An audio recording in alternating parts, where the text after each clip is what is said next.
Fuels Association. Golden drops of sunshine are better than dangerous downpours. But if rainy, gray clouds are all that's in sight, take these precautions to keep you and your passengers sitting pretty in pink. First, spend a little green to stay on top of your car's maintenance. Have your fluids checked now. Waiting till they're black will cost you. Second, soft and supple wiper blades keep windshields clear on the outside, but a faulty defroster can cause a white haze inside. So check your AC system. Next, remember that proper tire pressure and tread depth are critical for keeping vehicles between the yellow lines. And last, don't forget that a roadside emergency kit can be the rainbow in any storm. I'm Bobby Likis. Like us, you'll love us.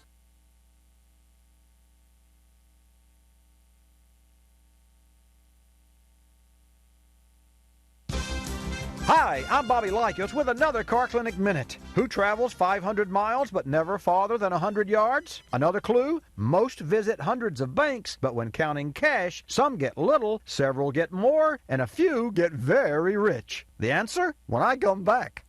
I'm Bobby Likis, calling all technicians with 20 facts about ethanol. New 2017 federal fuel economy standards present an opportunity for ethanol blends above E15. Ethanol's high-octane rating is a valuable asset to automakers, as engines are designed to increase efficiency to meet 54.5 mpg standards for car and light-duty trucks. I'm Bobby Likis with 20 facts about ethanol, brought to you by the Renewable Fuels Association. In 500 miles on the oval track, drivers completing a race go round hundreds of banks. So ever wonder how a racer's bucks stack up? Well, drivers of different experience levels are paid different ways. First-year rookies receive salaries and small percentages of the race purse. Veteran drivers not only bank larger salaries, they also pocket up to half of the race winnings. In most forms of racing, drivers who've been champion make at least $2 million a year, and multiple championships ka-ching up to $5 million. Bottom line in racing, practice makes perfect, and some drivers very wealthy.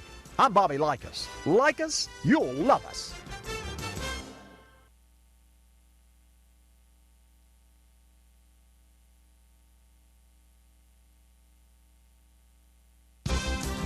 Hi, I'm Bobby Likis with today's Car Clinic Minute.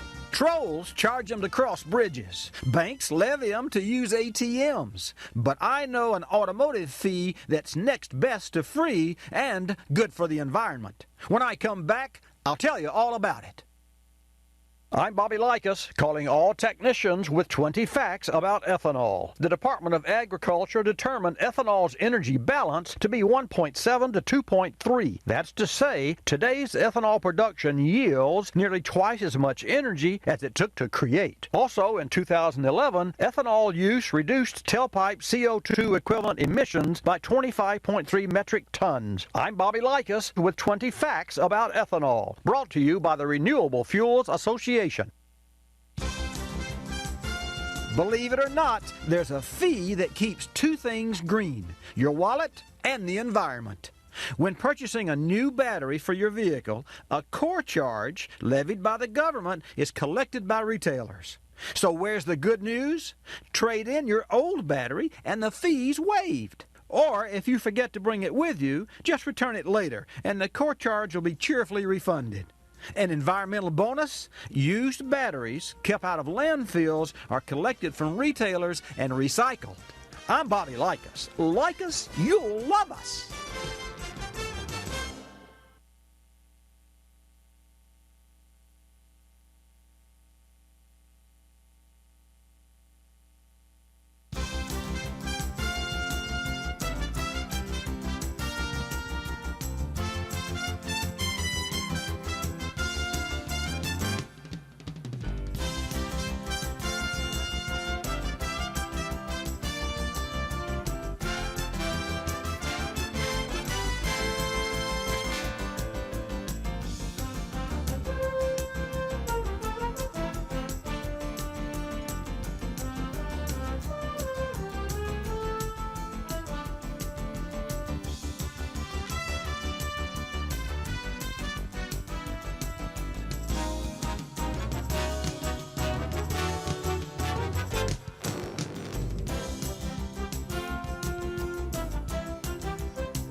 Bobby Likis Car Clinic begins at 6 minutes after the hour.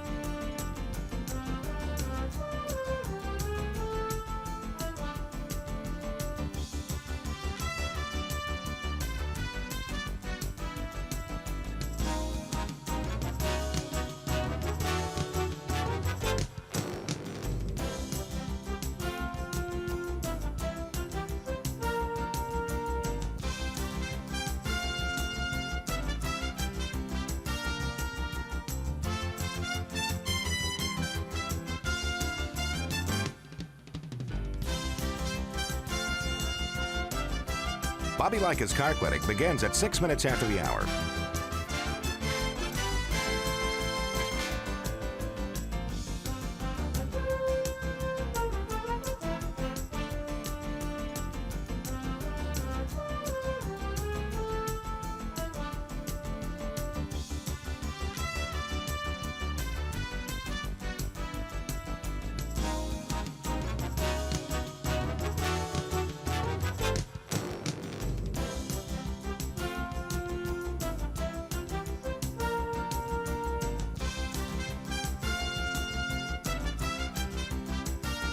Bobby Likis Car Clinic begins at 6 minutes after the hour.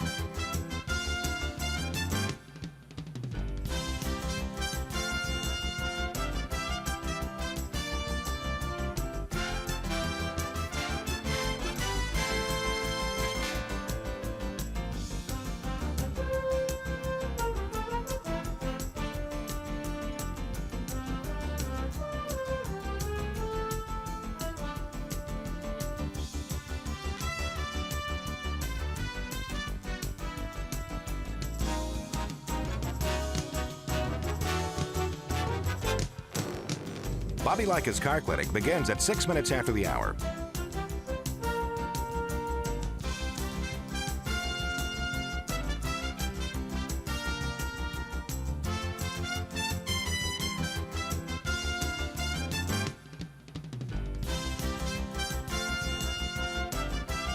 Bobby Likis Car Clinic begins at 6 minutes after the hour. Countdown to 3-minute mark. 5, 4, 3, 2, 1, mark.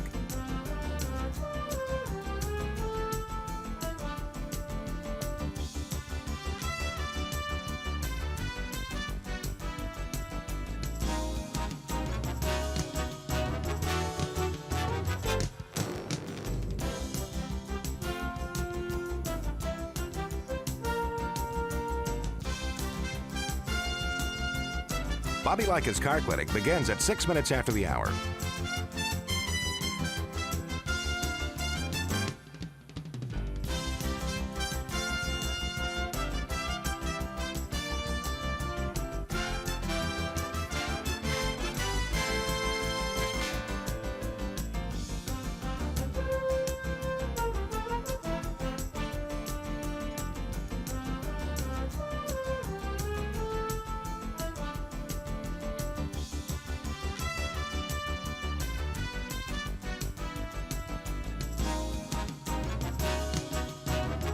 Bobby Likis Car Clinic begins at 6 minutes after the hour.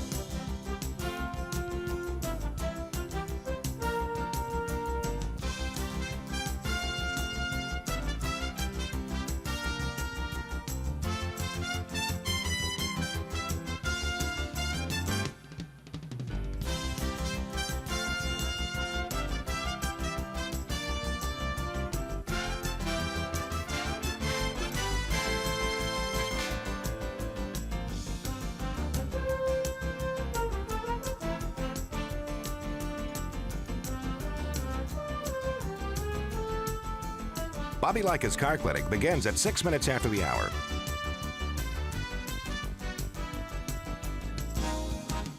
Countdown to 1-minute mark.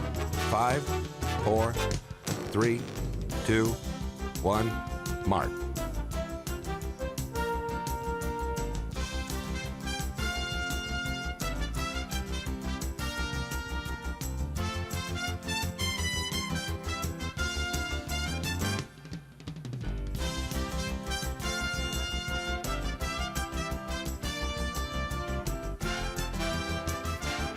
Countdown to 30-second mark. 5, 4, 3, 2, 1, mark.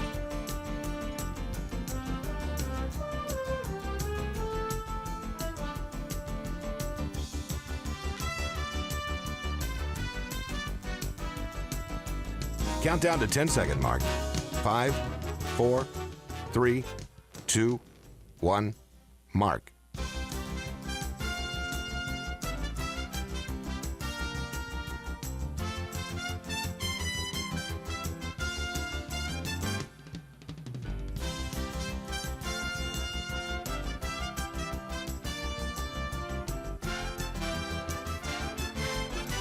Welcome to Bobby Likis Car Clinic. If you have a car question for Bobby, call now at 1-800-264-5454, toll-free from anywhere in America. And now, here's your host, Bobby Likis. Thank you. And thank you, Marty White. Welcome to Bobby Likis Car Clinic. Hey, folks, this is going to be a great show, and I'm going to make it a great show. I've got some revelations that I want to share with you along the way this morning. Miss Jan will take your calls at 888 Car Clinic, so now's the best time for you to get in, and the phones are already ringing. So if you've got a story or you've got a question about your car, now's the perfect time to air it out. And maybe you've had a shop that did you a good deed and performed a great service for you. I want to dedicate today's broadcast to all of the service technicians and all of the customer care providers at the service desk that deal with and interact with all of you out there who drive cars. That is an industry. It's very difficult to keep up with the technology of automobiles, and I'll share that with you a little bit along the way, but it's been one whale of a week for us here, and I'll share some of those challenges with you, because if you drive a GDI, a gas direct injection engine, you are headed for some challenges. And I love that engine, but it is what it is. This segment of Bobby Likis Car Clinic is brought to you by O'Reilly Auto Parts. Summer may be winding down, folks, but there's still time for more road trips. Before you travel, visit O'Reilly Auto Parts. Simple preventive maintenance will ensure a safe journey now and help your vehicle stay safe on the road. O'Reilly Auto Parts. O'Reilly. Need auto parts but can't get to a store right now? Head to O'ReillyAuto.com. Buy your parts online and pick them up in any of the 4,600 O'Reilly Auto Parts stores nationwide. No shipping cost, easy returns, and convenient pickup on your schedule. Shop your way at O'ReillyAuto.com. O'Reilly Auto Parts. Better prices every day. O'Reilly Auto Parts. I'm Bobby Likis, calling all technicians with 20 facts about ethanol. Myth is that ethanol production dramatically increases food prices. Fact is that experts from the USDA, World Bank, academia, and independent consultants all note that a complex range of factors influence food prices, including supply chain costs, weather, and oil prices. I'm Bobby Likis with 20 facts about ethanol, brought to you by the Renewable Fuels Association. Your car and your life have a lot of moving parts, and your car's battery is what keeps it all going. Here's something to keep in mind. While all batteries may look the same on the outside, it's what's inside that matters. So be sure to choose a battery with power frame technology inside. It's stronger, more durable, and keeps you going longer. That means you can count on a battery with power frame to be there start after start. Here's another reason to feel good about choosing a battery with power frame inside. It's manufactured using the latest sustainable processes. You're moving fast, and you don't want anything to slow you down, especially an unreliable battery. So the next time you need to replace your car's battery, make sure you choose one with power frame technology inside. Look for power frame on the outside and know there's true strength on the inside.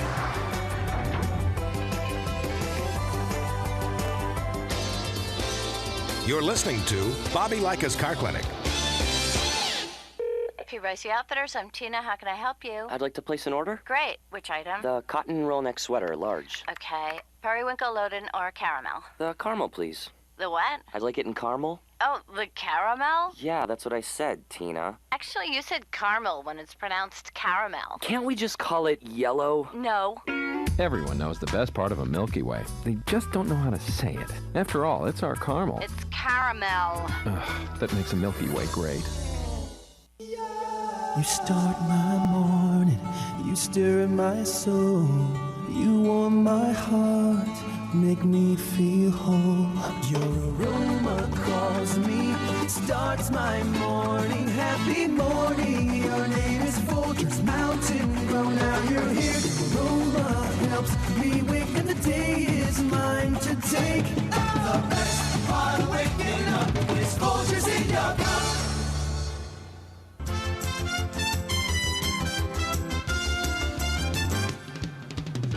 And now back to Bobby Likis Car Clinic and your host, Bobby Likis.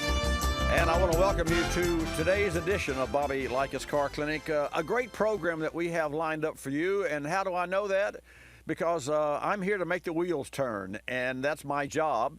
And I love my job. And in fact, Saturday, after working in the shop for 50 or 60 hours, Monday through Friday, and yes, I'm in the shop Monday through Friday, and having to, meet the challenges of repairing automobiles and trying to diagnose, to test, to figure out what makes vehicles run so poorly when they run poorly. And I can tell you, today's cars really run well until they don't. And when they don't, they can really be a challenge to repair. We had one this week that we worked on the whole week. The car came in Monday with a check engine light, and it left yesterday. And I can, in all honesty, that car is really not fixed yet. There are some real challenges, and it only has 50,000 miles. It was a Traverse. It was a GM Traverse. And I got to tell you, it has to do with gasoline direct injection. At least that's part of the problem. And there's some other problems that we had with it, and I'll share that with you. But first, we're going to take a call from Ed, and then Jan will take your call at 888 Car Clinic. I'll make it easier for you. It's 888-227-2546. That's 227-2546. I'll wave everyone at the camera for Watch Bobby Live. I hope you folks are doing well. Thank you for tuning in at Watch Bobby Live. And just remember, every Saturday from 10 till noon, and as long as I can draw a breath, I imagine, I have had people ask me, how long are you going to do this radio program? Well, it's not a radio program. It's a radio. It's a broadcast. It's a video cast. It's social media, all the above. It's my way of sharing with you what I learn and what my crew learns during the week. And I got to tell you, we bring a valuable service. And I sometimes I don't really know how valuable that is. But if you've got a problem with an automobile, who do you ask? And what's more important, how do you know what questions to ask? Therein lies the real challenge. Let's go to Ed first, and then we see that Jim from Detroit is with us, our Car Clinic reporter. We'll see what he brings to the table. And then I'm going to share with you information about the Diablo Sport i2 product that we installed recently and about the benefits. But first, Ed, welcome to Bobby Likis Car Clinic. Thank you, Bobby. Hey, first of all, I'd like to say, I appreciate all the service that you give us, because I've been listening to you for years, and I've used those tips quite a few times. Thank you. I appreciate that. Backyard mechanics like us. But Bobby, what I have is I've got my daughter has a '99 Toyota Camry, and the check engine light came on, went down, and they said the code was catalytic converter. And I was just wondering, is there anything that you can do besides replacing that to maybe clean it out, use a high test, or is there a solution that you can run through it, or take it off and actually clean it, or what? Well, first let me explain, and I won't tell you how to make the watch, but you need to know this. Mm-hmm. What the dirty air or whatever is not burned in carbohydrates, listen to me, in hydrocarbons, carbohydrates, yeah, right. I'm thinking about food. Well, I haven't had breakfast, obviously. Whatever is not burned that comes out of the engine, the front, the pre-cat O2 sensor measures it, and then that tells the computer if the engine's running too lean, which is not enough fuel and too much air, or too rich, which is the opposite. Now, it's always chasing a mixture, because you're always on and off the gasoline, and the load of the engine's always changing. So there are subtle changes or tunes that, well, not so subtle. The timing, the fuel delivery, and even the valve actuation is now immediately changed on the fly as you drive the car. This is all done in front of the catalytic converter, pre-cat. Right. So how do you know if a cat's bad? Because if you're measuring everything up front, you don't know if the cat's at exhaust, right? Well, there's a post-cat Absolutely. I was hoping that. O2 sensor.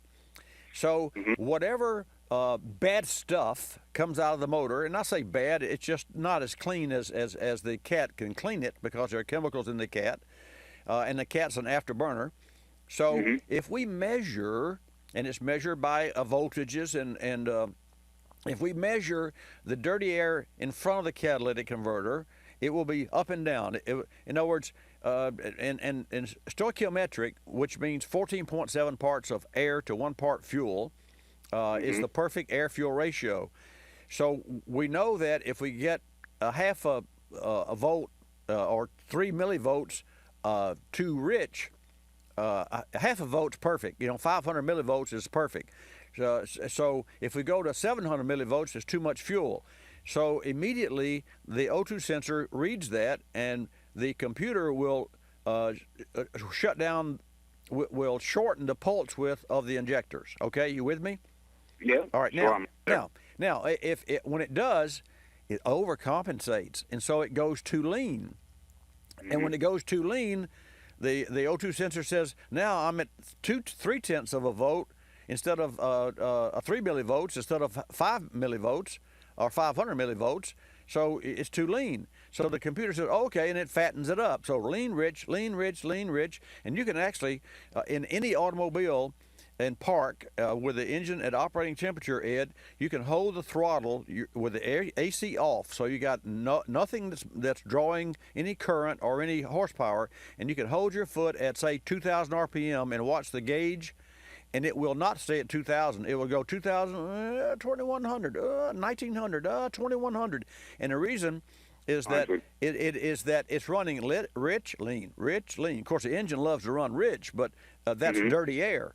Now, having said all that, the catalytic converter takes whatever's left over of what I just explained and eliminates it because it burns it. So the voltage that comes out of the cat should be flatline, just like a heart rate that you don't want somebody on the table to be flatline. It should be flatline because there should be nothing to burn. There should be not too much air or not too much fuel. It should be whatever, and it could be 0.7 volts, it can be 0.5, it can be 0.4, but it shouldn't be 4, 5, 6, 5, 4, 6, 3, 2, 1. It shouldn't be. It should be flatline. If it's not, then the check engine light will come on, and the code will be in the car that the catalytic converter is not doing its job because that particular part of the computer measures what goes in the cat in voltages or dirty air, dirty fuel, or whatever, and it measures what comes out. So that's how a catalytic converter code is set. Now, so if a catalytic converter is not flatline, that indicates that the cat's not doing its job. But if you've got a plug that's misfiring with a bad coil, that engine will start dumping too much fuel, and the catalytic converter may not be able to handle that much fuel, and it can do several things. One, it can damage the converter because it overheats because it's somebody stoking that fire. You got fuel stoking that fire, and the catalytic converter is there. It gets hot, hot, and hotter, and as a result, it will literally disintegrate over a period of time. That's why it's bad to drive a car with a check engine light on. If it's that kind of code, if it's a loose gas cap, but who knows, because the same check engine light covers all the above and 100 other things. And, you can't have it's not like an airplane. You can't have 100 different check engine lights because the driver would be totally, something would go off every block. So what can be done? You cannot repair a catalytic converter that is not doing its job. So what I would suggest for you before you buy a catalytic converter is to ask the shop to show you the pre-cat O2 sensor wave form and the post-cat. Okay. You got it? Yes, So because is I that was hoping it was going to be one of them. You know what I mean? One of the O2 sensors. But well, it could be, but you see, if the O2 sensor on the output, if the O2 sensor happened to be bad on the output on the post cat, and it was stuck at a constant voltage, then the computer would think, yeah, the converter's doing its great job. Mm-hmm. So, and I'm sure that there has to be some, and that's what they call a drive cycle. There has to be some drive cycle, and every time you crank a car up, it goes through this warm up, just like a jet airplane. The pilot, fires up a plane and goes through air checks and pre-checks and what have you.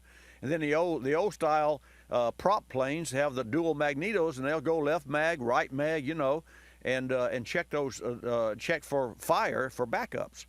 And I've actually been, a friend of mine's got a plane, and you can actually go from one magneto to another, and the engine will run differently because it's one mag maybe is more powerful. I'm not really sure of that, but I just say that for your education, and this is a long answer, but it's irrelevant to everyone's car out there today. Mm-hmm. What you want to see is you want to request a pre-cat O2 sensor reading that you can watch in action, and a post-cat. You got it?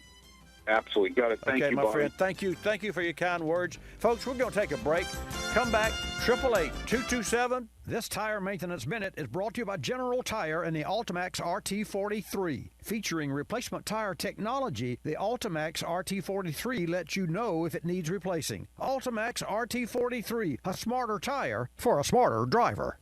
President Abraham Lincoln can help you measure tire depth. How? Insert a penny, Abe's head first, into the lowest point of the tire tread. If the top of Abe's head disappears, your tread's okay. But tread depth isn't the only safety factor. Tire age counts also. And time is not on your tire's side. As rubber compounds deteriorate, cracks develop which can cause steel belts in the tread to separate from the rest of the tire, compromising drivability and safety. Best advice is to consult your local tire professional on when to replace.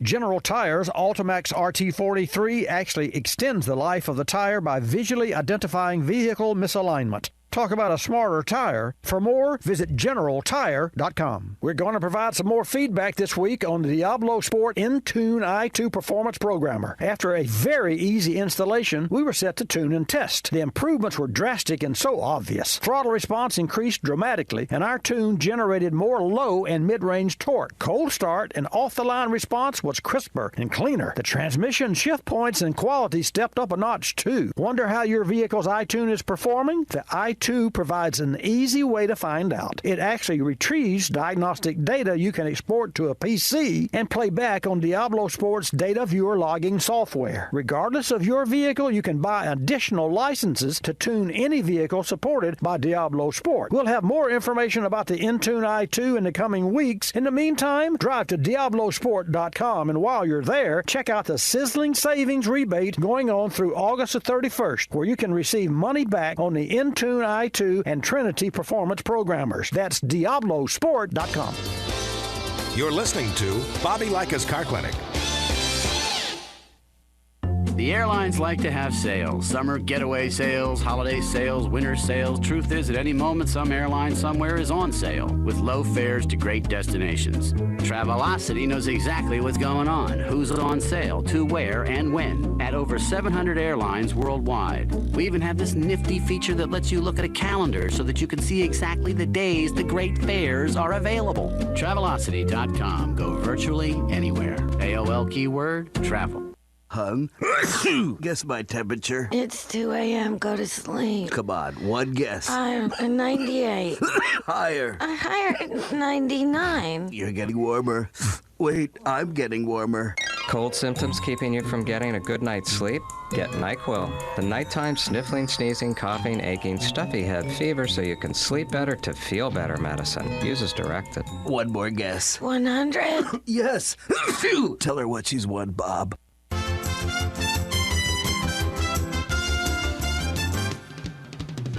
And now back to Bobby Likis Car Clinic and your host, Bobby Likis. Well, there you have it. That's the first segment of the first hour of Bobby Likis Car Clinic. And what an interesting conversation and discussion that Ed and I had with regard to O2 sensors and catalytic converters and how engines work today. And, you know, folks, I try my best. I really do. And I rarely do we use the word try in our business. You don't try to do something, you do it. But to actually explain in detail how something works so that you can get a picture without having a visual, that's a challenge. And so, you know, forgive me if I get long-winded sometimes, but I don't know any other way to place in your mind what I see in mine. So I on some of my radio, WLKF, the program director said, he asked Bobby what time it is, he'll tell you how to make the watch. Yeah, well, so what? Let's go to Jim. I see that Dick is calling in, but we're going to go to Jim, our car clinic reporter, and we're going to find out what the latest news is. Well, Sir Jim, how are you today? Welcome to Bobby Likis Car Clinic again. Well, I'm always glad to be here. I'm always in gear to try to give you and your listeners the very best information. No, don't you just love it? Cars are great. You know, you don't have to be you know what's great, Jim, about our relationship and about the broadcast and car clinic is I have a lot of women that call me, and I have a lot of men, and men said, well, actually, my wife has a question, or my husband has a question, but I listen to your program. And what is really neat is it's although sometimes I get too technical, the bottom line is who you going to call, who can you trust, and I'm your man. So now I'm going to turn the mic to you. What do you bring to us today? Okay, Bobby, I'd like to follow up a little bit on that IKEA interview you did last week. Oh, yeah. Okay, I went to the IKEA site, and it was open to read, so I'd like to share that information. The information states that their new Optima coming out late in the fall, and it's a hybrid car. To me, it's going to be the best hybrid car on the market because between the battery and the gas, that car will have a range of 600 miles. Wow. And other hybrids are only doing 400. So to me, that's a grab feature in and of itself. Well, Jim, if you'll remember, Michael Sprague, who is the in charge of national marketing with Kia, and of course James Bell was with us last week, but Michael Sprague sent me the K900 a year or so ago, and I was blown away with and user-friendly is a term that we all overuse, but the bottom line, the electronics of that car were outstanding. I had some issues with the fit and finish on the body panels that I talked about in the video. But I will say this, Kia has really done well, and like James Bell said last week, they were number one on the number of complaints during the first 90 days, and they beat out Porsche and by 1 point. But hey, you know, that's all you got to do. Just like the Olympics, 1 point's enough to get you to the winner's circle. Anyway, what else did you bring us? Well, before we leave this one in the cold, I got a price quote of that car is $26,000, which unless that changes, that's going to be a remarkable price grabber as well. Well, it is, and the Optima's a beautiful car. But don't you love how Kia and uses other names like Nissan's Altima, and now they have the Optima. I think it's takes a lot of industrial fortitude, but they do a great job. You have to give Kia credit, and that you're hearing that from an individual that would slam Kia and Hyundai 6 or 8, 10 years ago, but they've proven their value, and they are proven that they're good cars. If they didn't do it, they wouldn't pop to the top. True, that's fact. I'm starting to sound like Bobby when I can rhyme my words. I'm learning from you, Bobby. Well, what else did you bring us, Sir Jim? Okay, Bobby. The Ford Motor Company's got a problem with 830,000 cars made in America, and a combination of them is made in Mexico as well. Mm-hmm. The spring latch on the car, even when you can still close the door when you're driving down the highway, that door could pop open and could be a hazardous situation. It already has in one case, so they're getting on it now to replace the springs in all the doors of those 830,000 cars because they don't want to have a situation of multi-tragedies in back of their business. Does your certainly source have to get right on that one? Did your source say is it a passenger's door or is it a rear hatch, or which door, or is it all the doors, or does your source divulge They just said the door on the side could open. I would assume first it would be the driver's side. A door on the side. You know what I think? I think it may be the sliding door of one of their vans. I would imagine that sounds to me like that could pop open. But that's very when they interesting. make the spring reaction to it, I'm not sure if it's a side door or not, because even the other doors would have springs to pull the door in. Yeah, that's true. That's true. Well, I have to stay with my mechanics, so you won't let me in the door.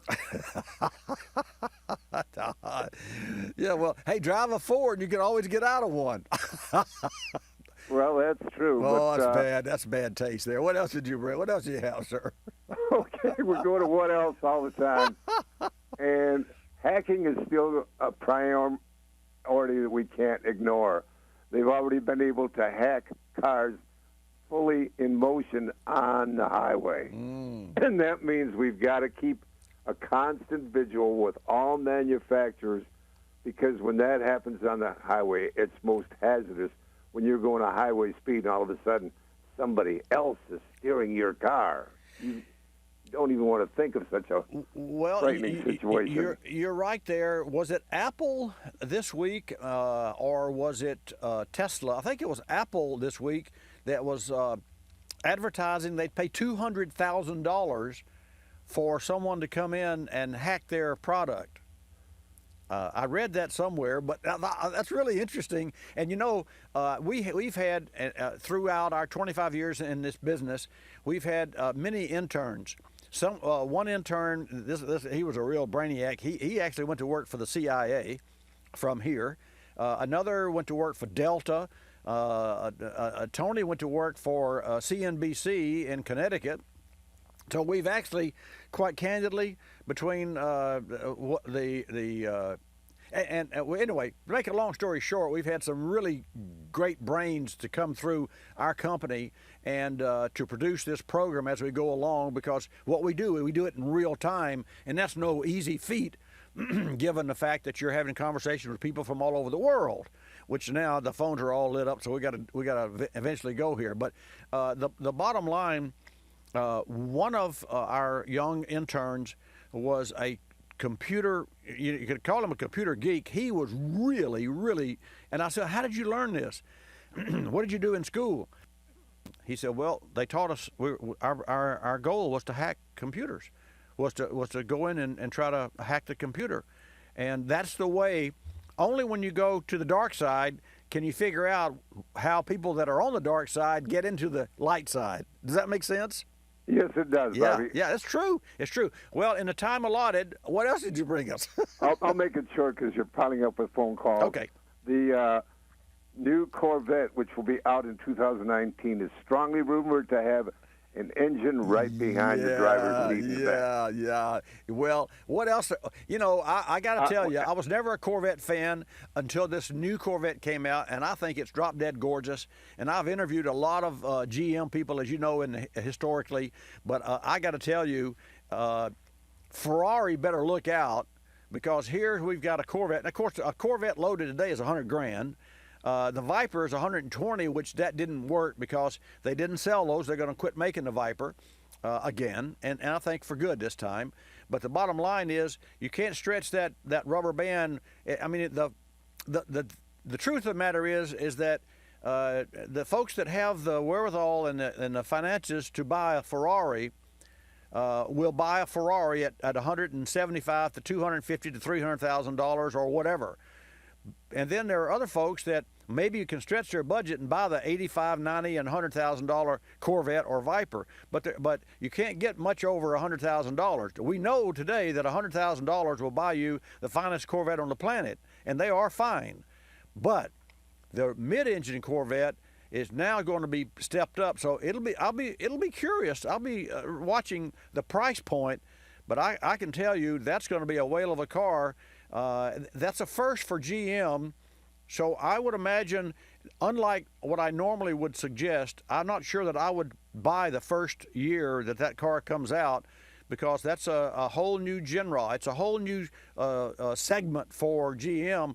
But I got to tell you, more power to them. More power to them. I can't wait to see a mid-engine Corvette.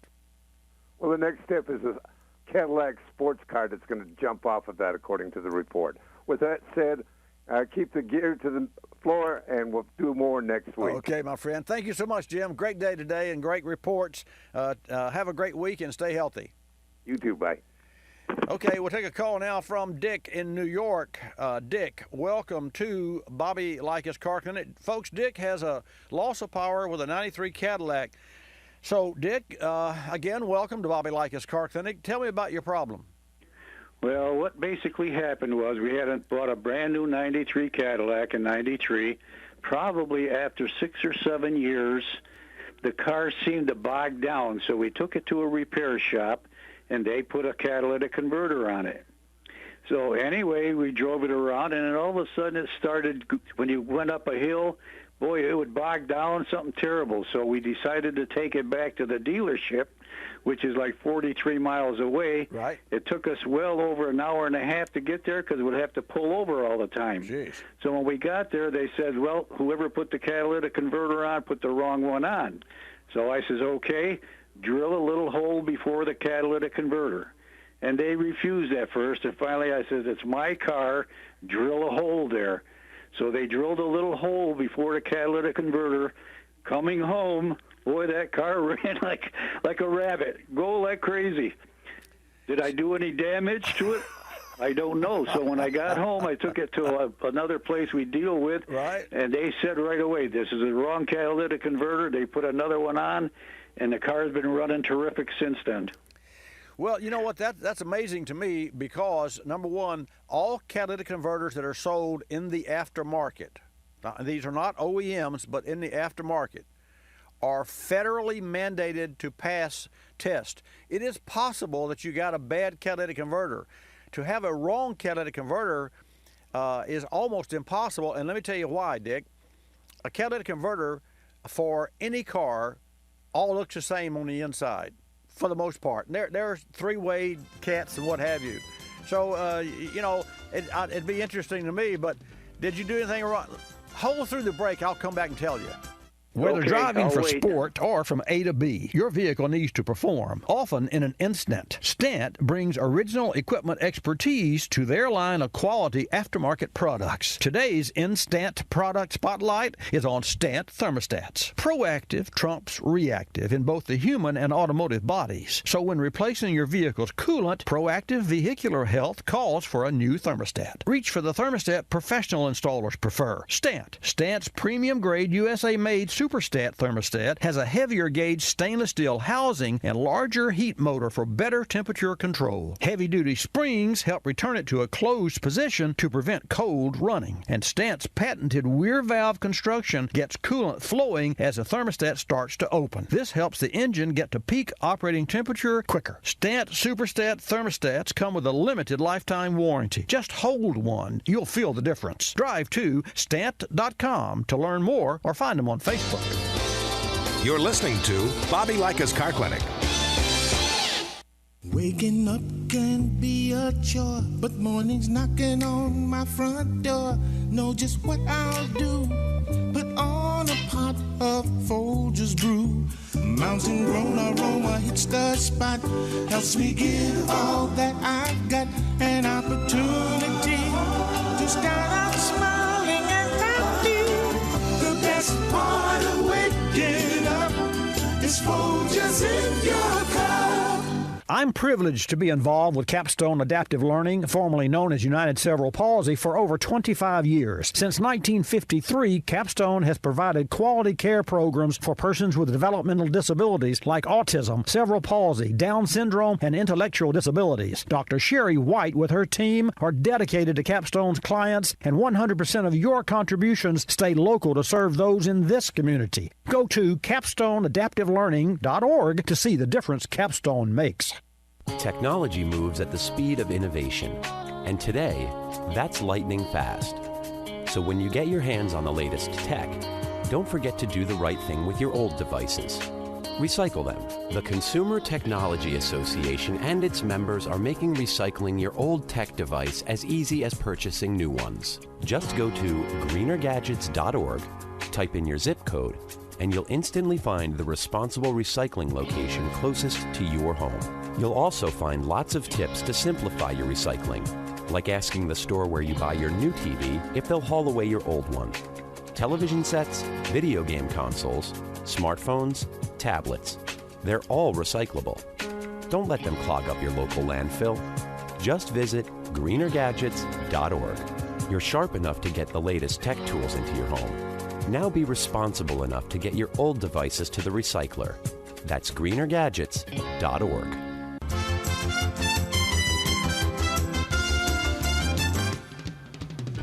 And now back to Bobby Likis Car Clinic and your host, Bobby Likis. And welcome back. We're talking with Dick in New York about a loss of power with his Cadillac.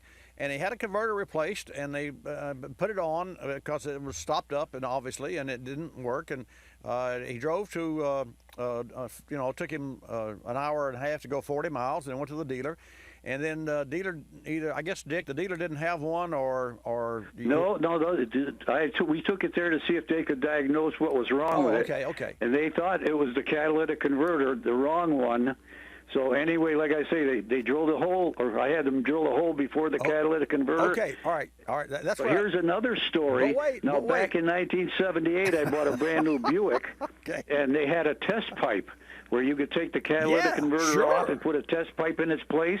Yeah. And then in turn, the gas, where you put the gas in the gas tank, you could only get such a diameter gas. Right. Right, so I drilled that out and used regular gas. That car never ran so good.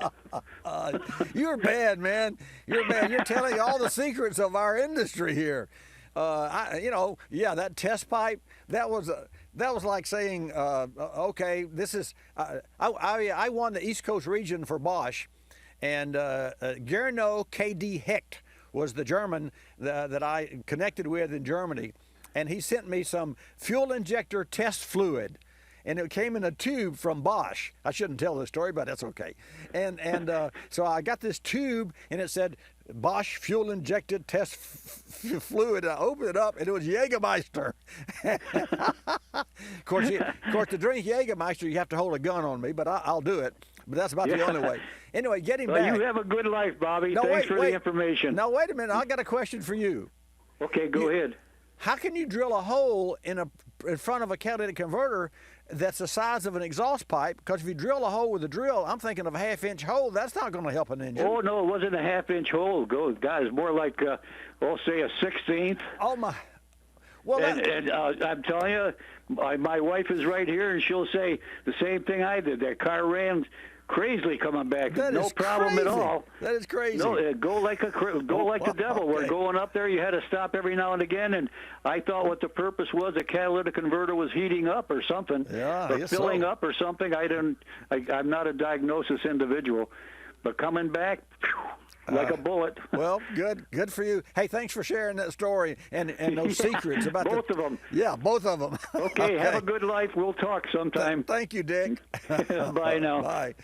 Oh, yeah, a test pipe, really? Let's go to Edith in South Carolina, and then we're going to Ray, and then, by the way, now's a good time for you to get in at 888 Car Clinic, 888-227-2546. And we had a lady that was holding who had a question about a black cover. So we dropped that call, or she dropped a call. So if you can call back in, I'll be glad to share with you information to restore the black cover on whatever it was that you had. In the meantime, in South Carolina, we have Edith with an 06 Ford van. Edith, welcome to Bobby Likis Car Clinic. Good morning. Good morning. We wanted to turn off the ability for the fob to open the key door. Could we do that? Well, you could take the battery out of the fob. Oh, okay. Because it might be is there a chance that someone else could open the door? No, ma'am. You mean and copy your key fob? Yes. I mean with their key. or whatever or something. No, ma'am. Let me ask a question. What prompted you to want to not make to stop your key fob from automatically unlocking the car? In case we left our dogs in the car. Afraid someone might be able to open the door. So you leave the car running with the AC on? Yeah, we have, yeah. Okay. And when you do that, okay, so and I've seen people do that. So when you leave the dog in the car, and you leave it running, and you get out, you lock the door with you take the keys and lock the door, right? Uh-huh. And the car's locked and it's running, and you have your dogs inside, and then you walk away. And you're concerned that. So what's your concern? That somebody could come along and open the door? Yes. Well, if it's locked, they cannot open it.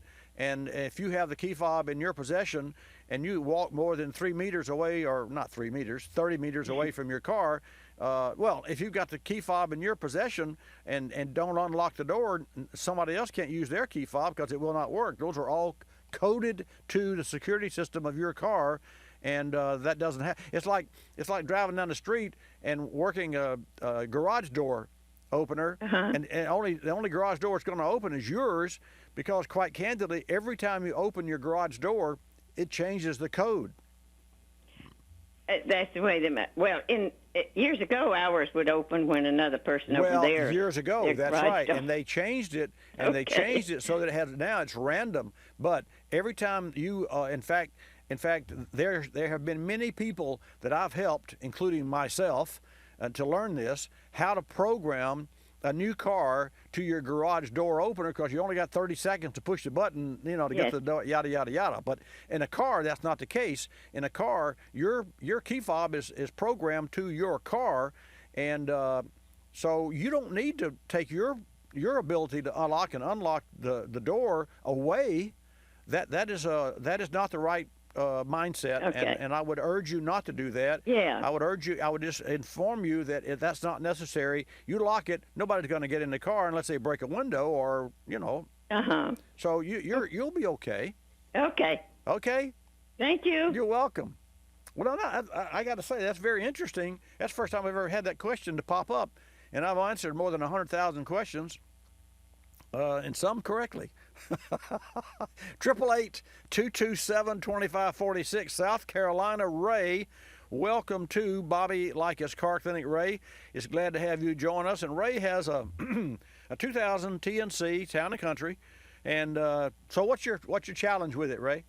Bobby, when I start to cut the ignition on, the signal lights, all the lights work good, the headlights, everything.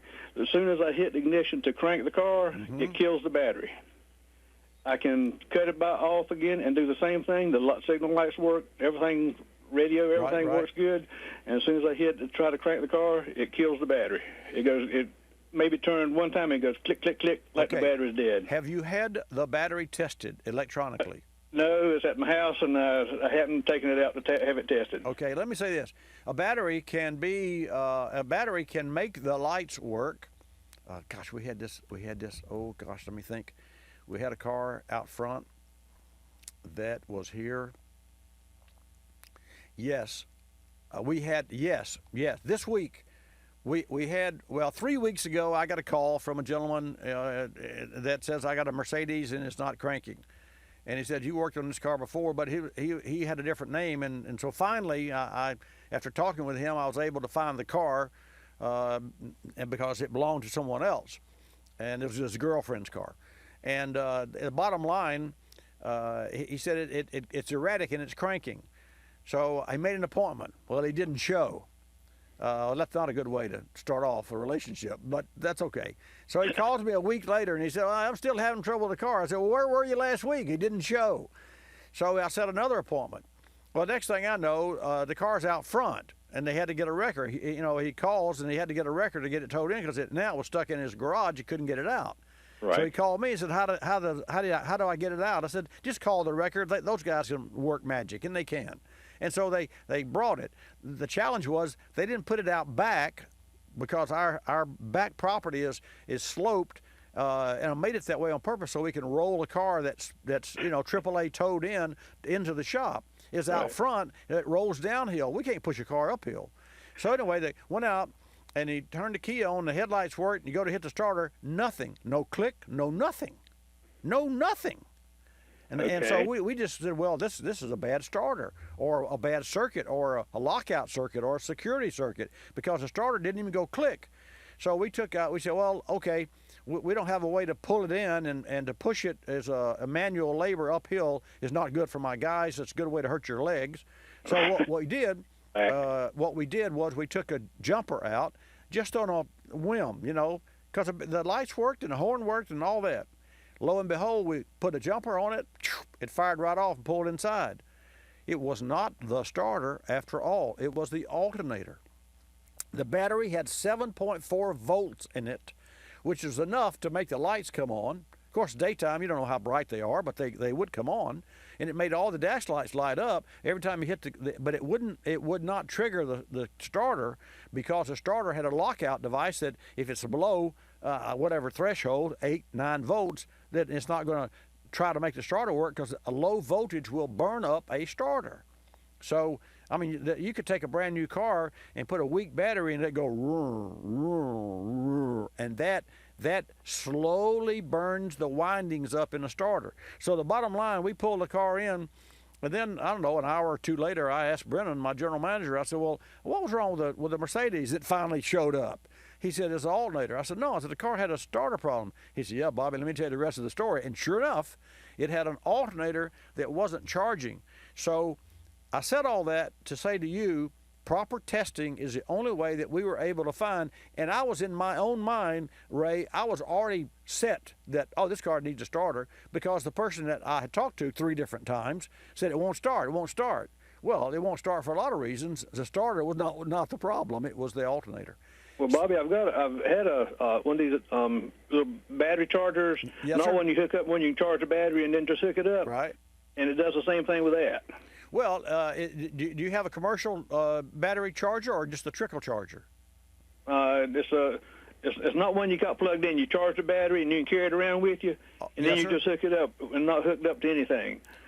So I forget what they're called. Anyway, it's supposed to be so you can just, if you get in trouble somewhere, you can jump start your car. Well, and those units do work too, because they use a lithium-ion battery, and amazing that they're small, but they do work, and we use them at the shop.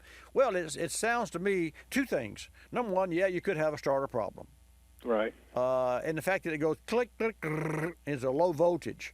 So you could have a bad cable or a bad ground would do the same thing and indicate that the starter was bad because it wasn't getting its fair share of voltage. Okay, I got you. All right. So having said that, it still goes back to how do we get over this? How do you get through this? You're in South Carolina.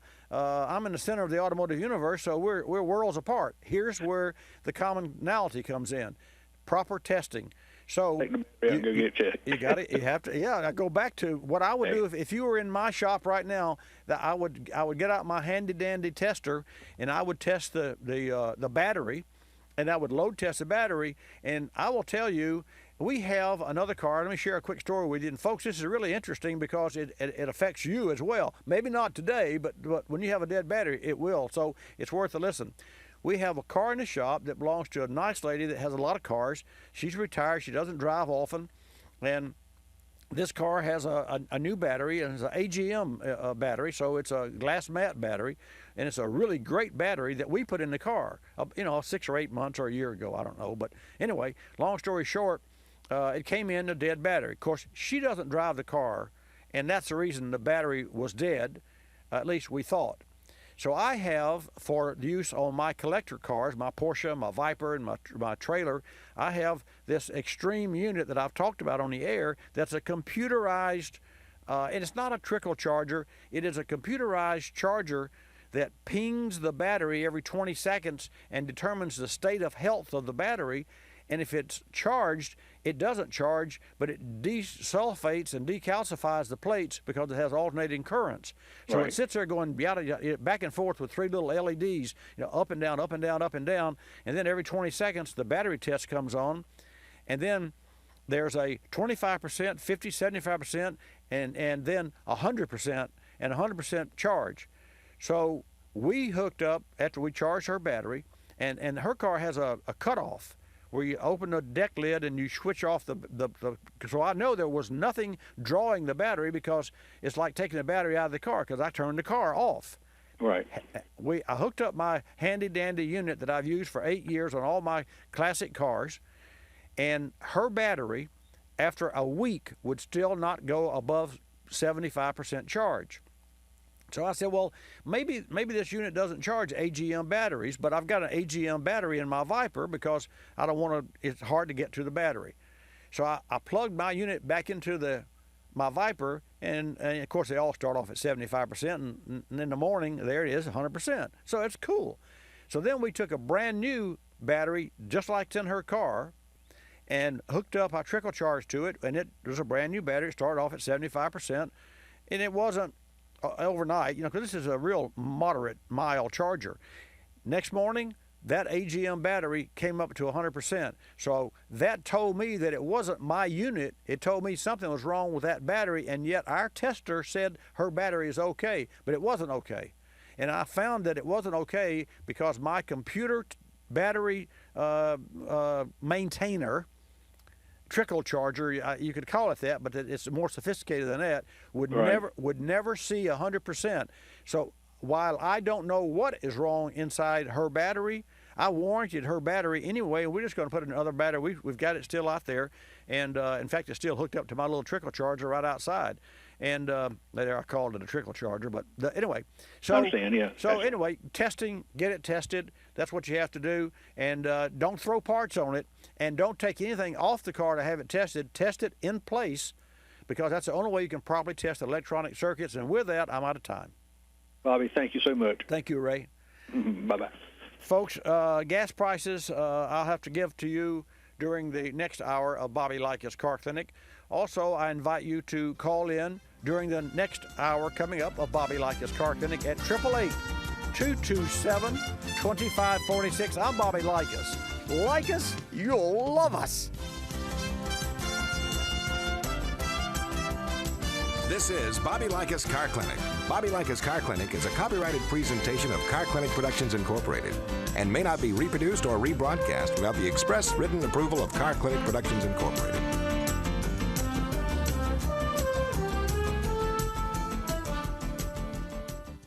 You're moving fast, and you don't want anything to slow you down, especially an unreliable battery. Be sure the next time your car needs a new battery, you choose one with PowerFrame grid technology. It's not only 66% more durable than other grid designs, it's manufactured with the latest, most sustainable processes. Look for PowerFrame on the outside for true strength on the inside. To find a retailer near you, visit PowerFrame.com. That's PowerFrame.com. I'm Bobby Likis, calling all technicians with 20 facts about ethanol. Upon EPA approval, advanced ethanol production from grain sorghum will give the nation another option as it aims to meet the federal goal of producing 36 billion gallons of renewable fuels per year by 2022. I'm Bobby Likis, calling all technicians with 20 facts about ethanol. Brought to you by the Renewable Fuels Association. Drive to ethanolrfa.org. You're listening to Bobby Likis Car Clinic.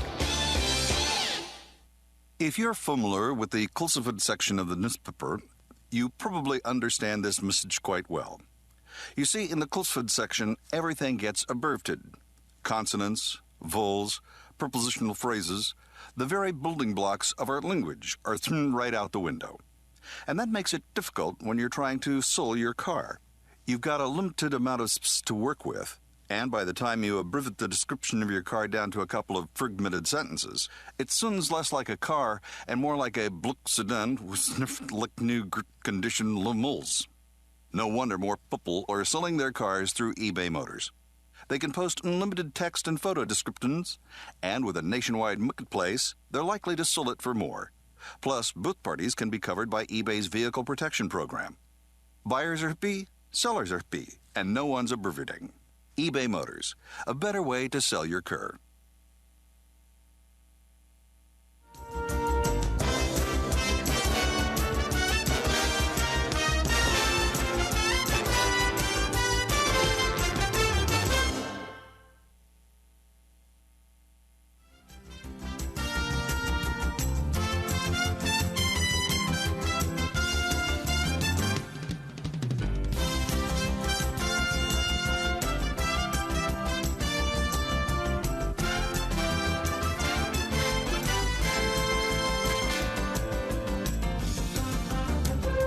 Bobby Likis Car Clinic begins at 6 minutes after the hour.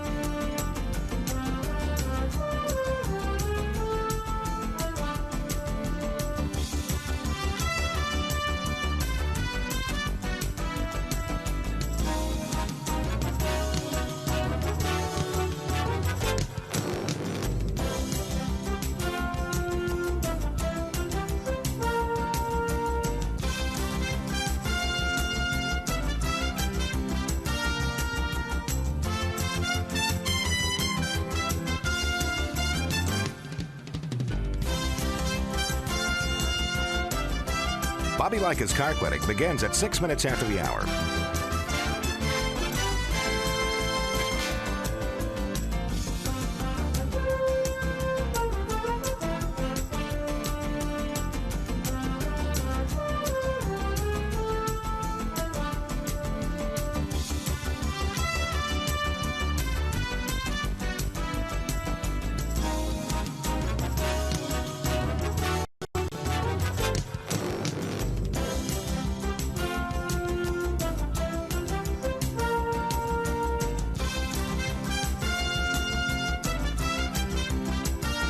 Bobby Likis Car Clinic begins at 6 minutes after the hour.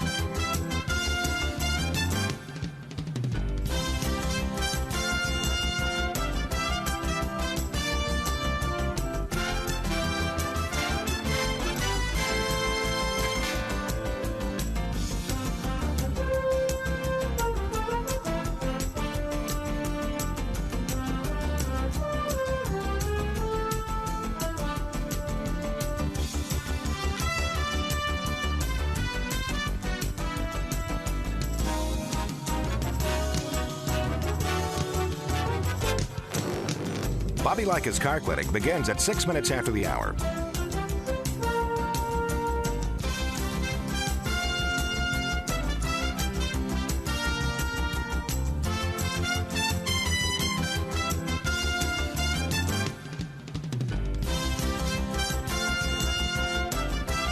Bobby Likis Car Clinic begins at 6 minutes after the hour. Countdown to 3-minute mark. 5, 4, 3, 2, 1, mark.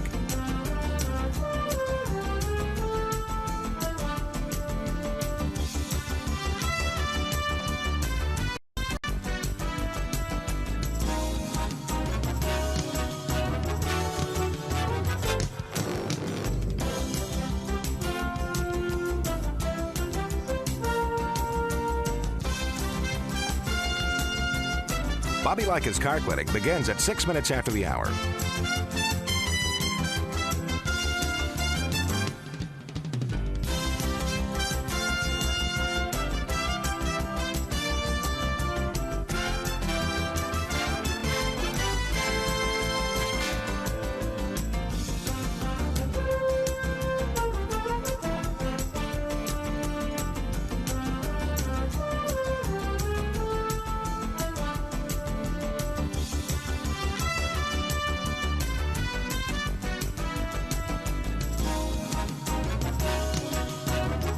Bobby Likis Car Clinic begins at 6 minutes after the hour.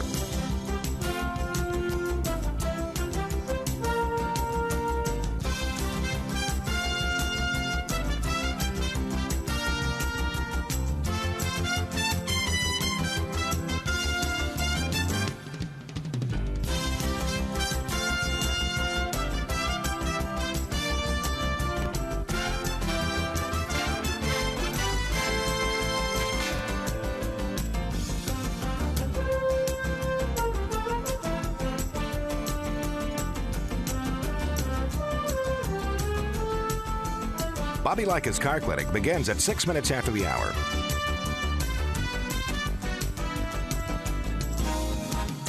Countdown to 1-minute mark. 5, 4, 3, 2, 1, mark.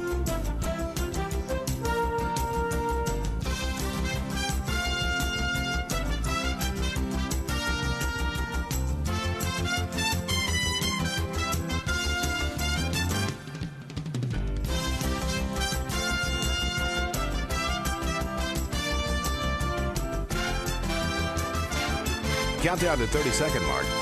5, 4, 3, 2, 1, mark.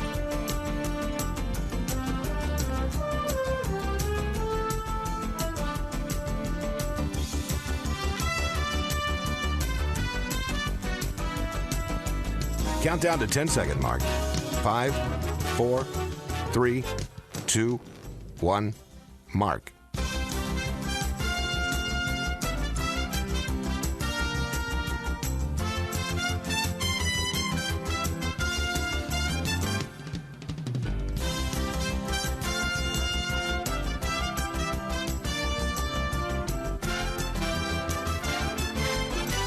Welcome to Bobby Likis Car Clinic.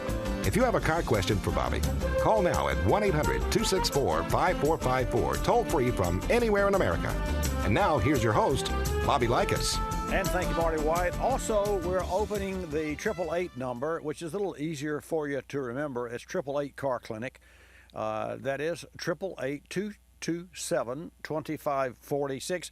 I want to dedicate, and as I said during the first hour of today's broadcast, this program to all the technicians and all the service customer care providers that you talk with when you take your car into the service and talk with the service desk, it's called in the industry, because indeed it is the communication between you and the technician and between you and the service desk that really makes the experience what it should be. And what should it be? You know, car repair, root canal. No, it doesn't have to be that way at all.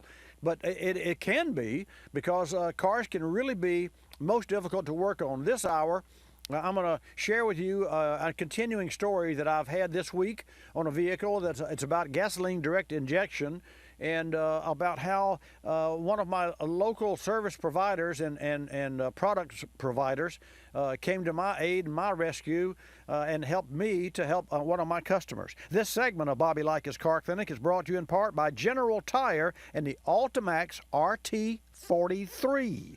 The Ultimax RT43 is designed for a quiet, comfortable ride that includes the visual alignment indicators to identify when a vehicle is misaligned. For more information, visit GeneralTire.com. Folks, with so many tires available today, how do you choose? Avoid the headache and take my advice. Go for the ones I choose for my own passenger cars. For a smooth, quiet drive with year-round traction, I roll on the General Tire Ultimax RT43, which gives me great traction and handling year-round. And with innovative features like the visual alignment indicator and replacement tire monitor technology, I know if the tires are misaligned or if they're worn and need to be replaced. For more information, drive to GeneralTire.com. If you're familiar with the Kulsefed section of the newspaper, you probably understand this message quite well. You see, in the Kulsefed section, everything gets abbreviated. Consonants, vowels, prepositional phrases, the very building blocks of our language are thrown right out the window. And that makes it difficult when you're trying to sell your car. You've got a limited amount of space to work with. And by the time you abbreviate the description of your car down to a couple of fragmented sentences, it sounds less like a car and more like a Bluck sedan with like new condition lemals. No wonder more people are selling their cars through eBay Motors. They can post unlimited text and photo descriptions, and with a nationwide marketplace, they're likely to sell it for more. Plus, both parties can be covered by eBay's vehicle protection program. Buyers are happy, sellers are happy, and no one's abbreviating. eBay Motors, a better way to sell your car.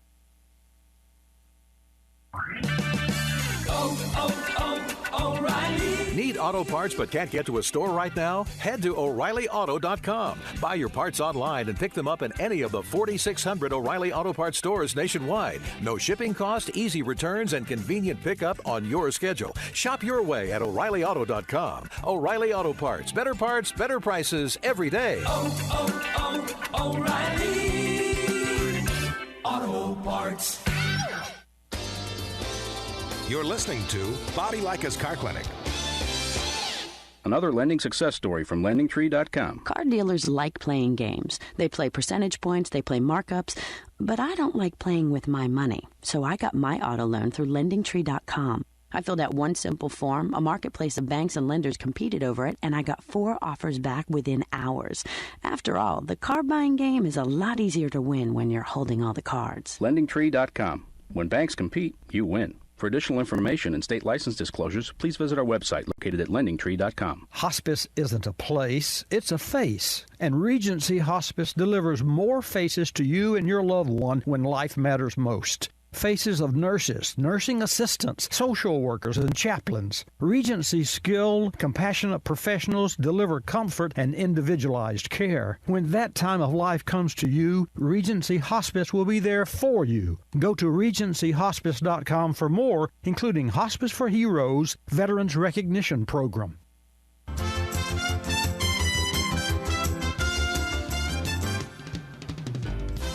Back to Bobby Likis Car Clinic and your host, Bobby Likis. Okay, let's get started with this hour of Bobby Likis Car Clinic. Sit back and ride along with me, and let's talk cars. But we can also talk about oils and fuels and differentials and all the other things that many of you would say, oh, that's boring. Well, it's not boring. It is boring. It can be boring unless it lands in your backyard. And then if it does, you got a problem. And that's where I can help you. So really my goal today is to have fun. My goal today is to share with you buzzwords that you can use when you're going to your local service provider, whether that's a chain store, an independent, or a dealership, right there in your own hometown. And I see that Kevin's calling from New York, so definitely we're going to share information that will give and help Kevin have the buzzwords so that he can do what? Better communicate with his local service provider, and that's what it's all about. After all, when you leave a doctor's office, you know, you think, well, I wish I'd asked the doctor. I wish I'd known what questions to ask the doctor. That's the real secret. And so that's what I can help you with. And Miss Jan, to that end, will take your calls at 888 Car Clinic. Again, that number is easy to remember. 888-227-2546. Pardon me. I did have my coffee. 227-2546. Let's go to New York and invite Kevin into Bobby Likis Car Clinic. Kevin, thanks for holding. How are you doing this morning? Good, thank you. And you? I'm fine, thank you, sir. What can I do to help you? I bought a 2013 Honda CR-V. In fact, I just picked it up yesterday. Okay. Certified, and the brakes grind. Now, I took out two other ones to test drive them, and the same thing happened. So when I called them back, they said they knew about it, but they want me to drive it for a while, and the noise will go away. Really? I don't believe that. I don't believe that. I mean, really, when you buy it, when the car was new, did it have grinding brakes on it? I don't think so. Right. Well, to me, gosh, let me back up. Did you drive another one, and it also had the same noise? Two other ones. Well, I drove another 2013. I drove a 2014. Oh, they must be using that dealer tells me it's because it's been sitting. Well, yeah, but after you drive it for 3 miles, city miles, and stop, and stop and start and stop and start, you can actually, Kevin, you can look at the rotors through the wheels, because most wheels are open enough that you can see the rotors, and if the rotors do have that rusted surface, then yes, I agree with the dealer. That's true. And to that end, every time, without exception, I wash my car, and I'm the only one that I wash, and I don't just wash, I detail my car. When I'm finished with the car, because I've cleaned the wheel so thoroughly, immediately I drive it from my house a half a block to the cul-de-sac and turn around, and I ride the brakes. And I only drive a half a block. That is to dry the brakes off and remove the film of oxidized rust that occurs on my brakes.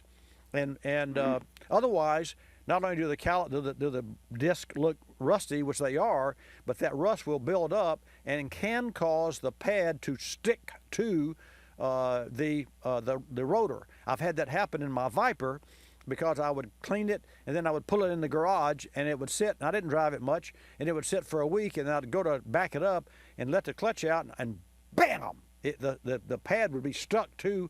And in fact, I actually had one of my pads to be ripped off of its hard back steel counterpart because of that process, because I cleaned it so well. Having said that, what the dealer's telling you is true, and to that end, that's why a lot of cars, when you back out of the drive in the morning, will first time in the morning and they're okay the rest of the time because of oxidize. Especially, I live in Florida, so we're in the tropics, so there's a lot of moisture in the air. Having said that, you could drive it 3 to 5 miles, and all that is worn off if you're stopping and going. You can't just go down the highway because you don't use your brakes. So I guess two things. I would, number one, look at the rotors visually, and you can see them through the front wheels unless they got a full cap, and I doubt they have, and see what the rotor surface looks like. And if it's rusted and pitted and what have you from sitting, I agree the dealer's right. But how far did the dealer recommend that you drive before they said this noise would go away? Well, he didn't. He said drive it for a while, and I said, well, I drove it at least 60 miles yesterday in city traffic back and forth. Oh, well. And also on the highway, mostly in the city. You got to change pads. The pads on it are too hard. I mean, they probably either the factory, it's a 13, so it's 3 years old. How many miles on the vehicle? 26,000. Well, see, it's got the original pad, so the pad is a little crystallized. The pad has a little bit of particles and dirt and what have you from normal wear and tear, and it's down there in the dirt. Quite candidly, I don't see how brakes work as well as they do up there. That they're exposed to everything, so what it's going to take is going to take another set of pads for that car, and you just bought this vehicle. So if it's a complaint and they're a good dealership, they would change the pad composition and put another pad. And if the Honda pad's too hard, which it obviously is, they need to put an aftermarket. Well, let's see what a good aftermarket pad would be. You have O'Reilly Auto Parts stores there in New York? No, we have Advanced Auto and AutoZone. Well, go to Advanced Auto Parts, talk to one of their counter men, and say, well, give me what is an OEM compatible brake pad for this Honda, and they have a catalog that will break down individually the A, B's, and C's of brake pads. Don't buy by price, and also a ceramic pad is definitely. Thermal quiet. I'll tell you, thermal quiet is a Wagner thermal quiet. You can't go wrong with that pad. So if I had your car, and then definitely you should be able to buy a Wagner thermal quiet from that auto parts store, and then you'd want them to take a light cut on the disc to renew its surface. And a light cut is just a 2/1000 cut, but it's enough to deglaze the surface and put on the Wagner thermal quiet, lubricate the slides, and I always use new hardware. That's like $10 or $12, but Carlson makes they make 85% of all the hardware, even though they're different brand names. And the hardware means the little stainless steel slides, and we do that on every job. We put new hardware on every job, and knock on wood, or take that back, we haven't had a brake problem in 5 years in this company because we do these, we practice exactly what I just told you. And I will tell you, we used to have nightmares with brakes that were too hard and too soft and all the above. The harder the pad, the more pressure it takes to stop the car. The softer the pad, the more abrasive the pad. And that's what Mercedes uses, a soft abrasive pad. After 25, 30,000 miles or 40, historically, you just throw the pad away and throw the rotor away and put a new rotor on, and Mercedes rotors are very inexpensive, cheaper than some GM cars. So the bottom line, for you to be happy with this vehicle, don't let this go. If you like the vehicle, change the pads, put a thermal quiet, Wagner thermal quiet on it, have a machine and if you have to buy the pads, go ahead and do it, because it's not that big a deal, but they should provide the labor for you to make you a happy customer because you just bought the car from them. Any questions? Well, the thing is, it's Honda certified, so they can't put anything but Honda parts on it. Well, yeah, wait. That's right. But they can't dictate to you as the owner of the car what you want them to install. They just don't warranty those brake pads. Okay. It's got, it's like they can't tell you what kind of gas to put in your vehicle. It calls for low octane, 87 octane, but they can tell you to buy Citgo or Standard Oil or a Shell. they can't dictate. For any car maker to dictate the brand that you have to use a product, they have to give you the product. That's called the Magnuson-Moss Warranty Act. Look it up, Magnuson-Moss Warranty Act. And that is not only for automobiles, it's for everything from incinerators to dishwashers to what have you. A manufacturer can't dictate what kind of brand as long as the brand that you use meets or exceeds the manufacturer's specifications. It's a what do you call that, a Magnuson? Magnuson-Moss Warranty Act. Google it. Okay. Okay, my friend. Hey, nice talking with you, Kevin, and don't live with this. Change the pads. You're never going to be happy, and you just bought this car. You deserve to be happy with it. Right. Okay. Thanks, my friend. Thank you very much. You're welcome very much. 888-227-2546. Let's go to Texas and talk with Shane. Let's see. Shane drives an F-150, a 2012 F-150. Shane, welcome to Bobby Likis Car Clinic. Where you live in Texas? Good morning. Good morning. I'm in East Texas. In East Texas. Yes, sir. I landed in Midland, Texas one time, and I was exiting the plane, and down the stairs. They didn't have a ramp at that time, or for that particular gate. And I could look out and I could see miles and miles of Texas. It was the flattest place I've ever seen in my life.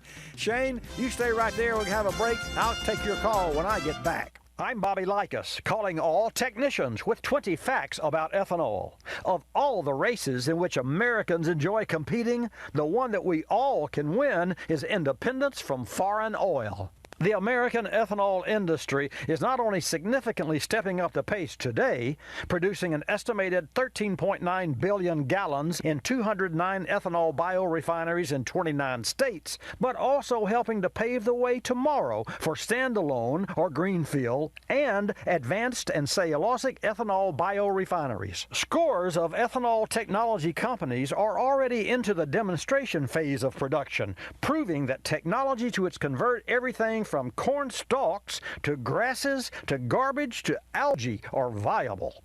I'm Bobby Likis, calling all technicians with 20 facts about ethanol. Brought to you by the Renewable Fuels Association. Drive to ethanolrfa.org.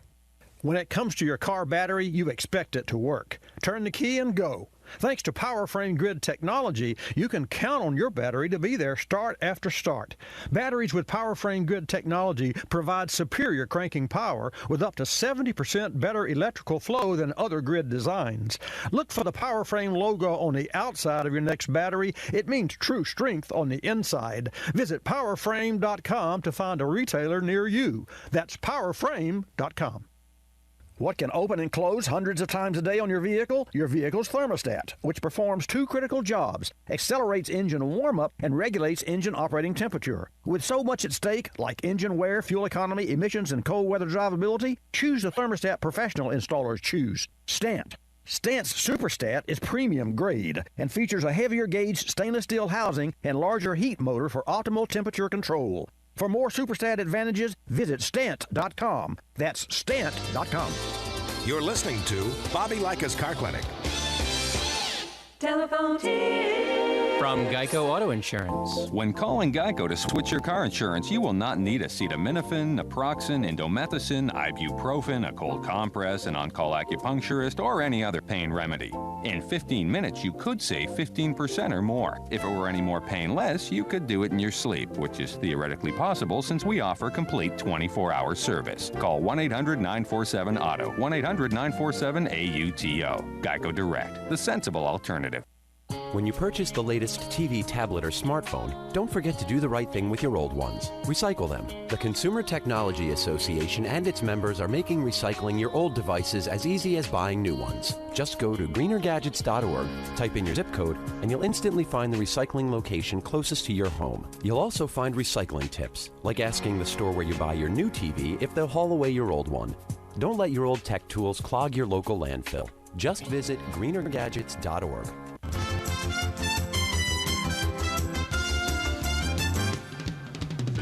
And now back to Bobby Likis Car Clinic and your host, Bobby Likis.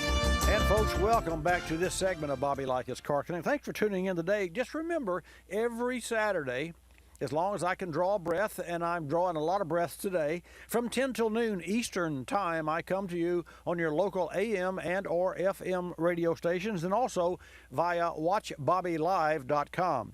I really enjoy our time together. I'm going to share with you a little information shortly, not now because we're on the phone with Shane in Texas, and I'm going to share with you information about a gasoline direct injection and a car that we had this week that quite candidly threw us under the bus. Not once, but it threw us. It's like a motorcycle. It threw us under the bus, and then it came back and ran over us again and again and again. So it's those cases that you get occasionally that you never forget. And to that end, it's gotten me into an investigative mode about gasoline direct injection. So let's go to Texas, and then we're going to go to Shannon in Nebraska.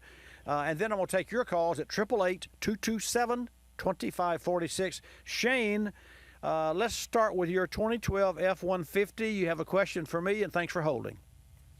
No problem. I have a upstream O2 sensor that's gone bad on it on the passenger side, and that particular sensor is the one where the wire, the actual plug for the wire, is extremely difficult to get to. And what I'm trying to find out is it acceptable to splice into the existing wires similar to what you do with a universal O2 sensor, since I have heard that a lot of these O2 sensors now breathe through the wires? They all do. You're exactly right. You heard correctly.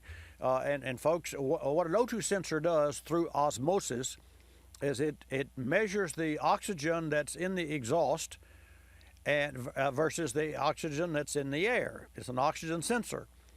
And where does it get its oxygen to compare? Actually, you're right, Shane. The air that is inside the sheathing of that cable, that wire, goes all the way to the computer.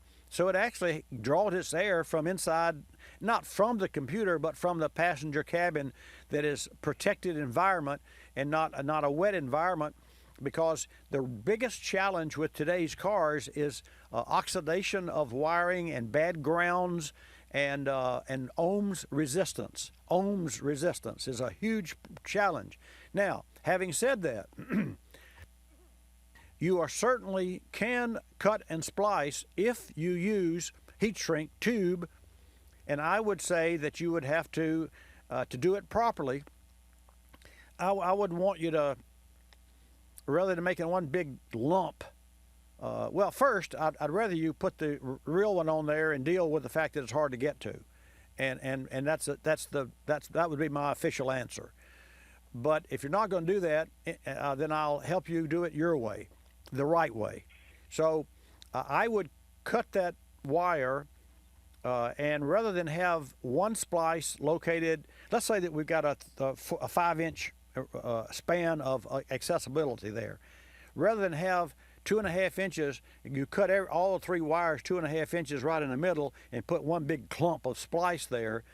I would like for you to put 2-inch, 1.5 inch, 2.5 inch, 3.5 inch, so that you could have 3 different splices located at 3 different places in the wire with individual small heat shrink tubing with one larger single piece that covers all of them, so that each individual vein would be spliced and heat shrinked together with solder, and then one big simultaneous continuous longer piece that would cover all of them. Can you picture what I'm picturing?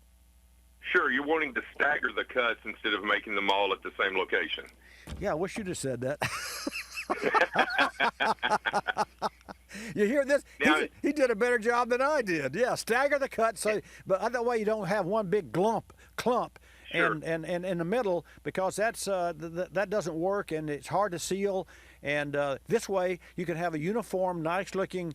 So it's got 3 little bumps, but at least they're all staggered. Yeah. What else? Sure.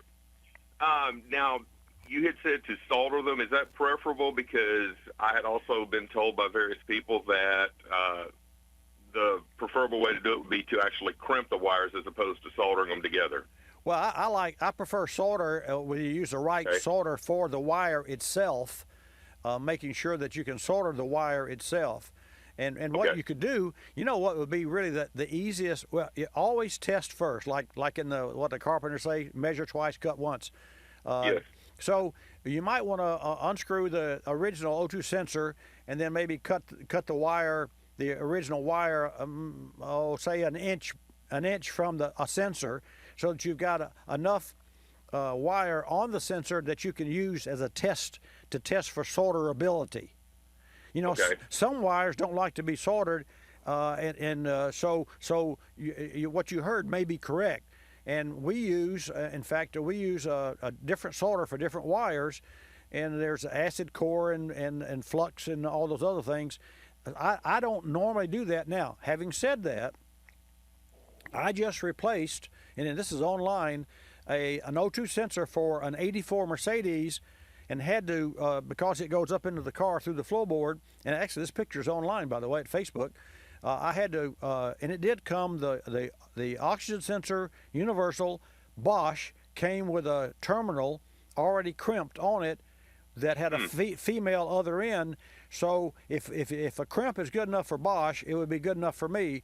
So what we did was, and you can go to you ought to go to Facebook and look at my pictures and find that, because now that I think about it, we actually did use a crimp, and then you can actually see this nice looking little bump that's crimped through the deformity of the red heat shrink that we use. That's about 2 inches long, and it's covering a half-inch piece, but we had to make sure that O2 sensor that's exposed to the atmosphere doesn't get wet and oxidized. So you're on the right track, and you've got it. You're going to do a good job. So look at that picture of crimping. Crimping is okay, and maybe that might be if you get the right crimp. The problem with crimping is most crimps have the Teflon around the outside versus the naked metal part. Yes. And it is too fat. You know, you don't want all that. You want you want the guts out of the smallest amount of crimp that you can make, and then you produce your own plastic part, which is your individual staggered heat shrink, and then your one big tube that goes over all of it, and then your double safety there. You got it, man. Outstanding. Well, you know, Ford supposedly has serviceability engineers that get to look at things. They obviously overlooked this. You're telling me about engineers? Engineers, when engineers die, the bad ones, or the ones that for some reason deserve the worst treatment, they should have to work on the cars that they've engineered when they were alive. I completely agree with that. Well, thank you for your help on that, and have a great day. Thank you, Shane. Great call, man. Yes, we'll take a call from Nebraska, Shannon in Nebraska, and folks, we'll take your call at 888-227-2546. Miss Shannon, welcome to Bobby Likis Car Clinic. Thanks for holding. Hello, Bobby. How are you? I'm great. Yeah. Thanks for calling back. I knew you were in the queue earlier, but you had to go, obviously. Well, it was partially that, but I think my cell phone cut out. Oh, that's okay. Well, you're with me now. I was in the process of looking for other horsepower. We had a lost horse, and I was trying to find it. We finally found it. But anyhow, my daughter's Avalanche is a 2004, and she takes excellent care of it. However, the black, I don't know what you want to call it, trim. Yeah. I'm familiar. You know, Shannon, when that vehicle first came out, and a friend of mine, Billy Tibbetts in Gulf Breeze, Florida, owns one of those, and we've serviced it since new. And I'll tell you, when it first came out, I said, that is really neat. What's it going to look like in 2 years? Because it's plastic. You know, it's a composite of some kind. Now, having said that, other aftermarket companies also said what a great opportunity for us, and they make products to restore the black. Yes. She's bought a couple, and it hasn't held up very well. And there's so many on the shelves, and you just don't know 3M. Which to try. 3M. 3M? A friend of mine works with 3M. He's a car guy. He's got a '68 Chevelle, and Larry, and he sent me a bottle of that. And on my Porsche, which is my collector car, it has a whale tail, and it has a black rubber wraparound, surround. And it's original. I liked for it to be original. And but it faded. And I tried everything, and of course you can't put any dash cover on it, because that's oily and it runs down and it streaks the paint, and so you don't use that on the exterior of any car.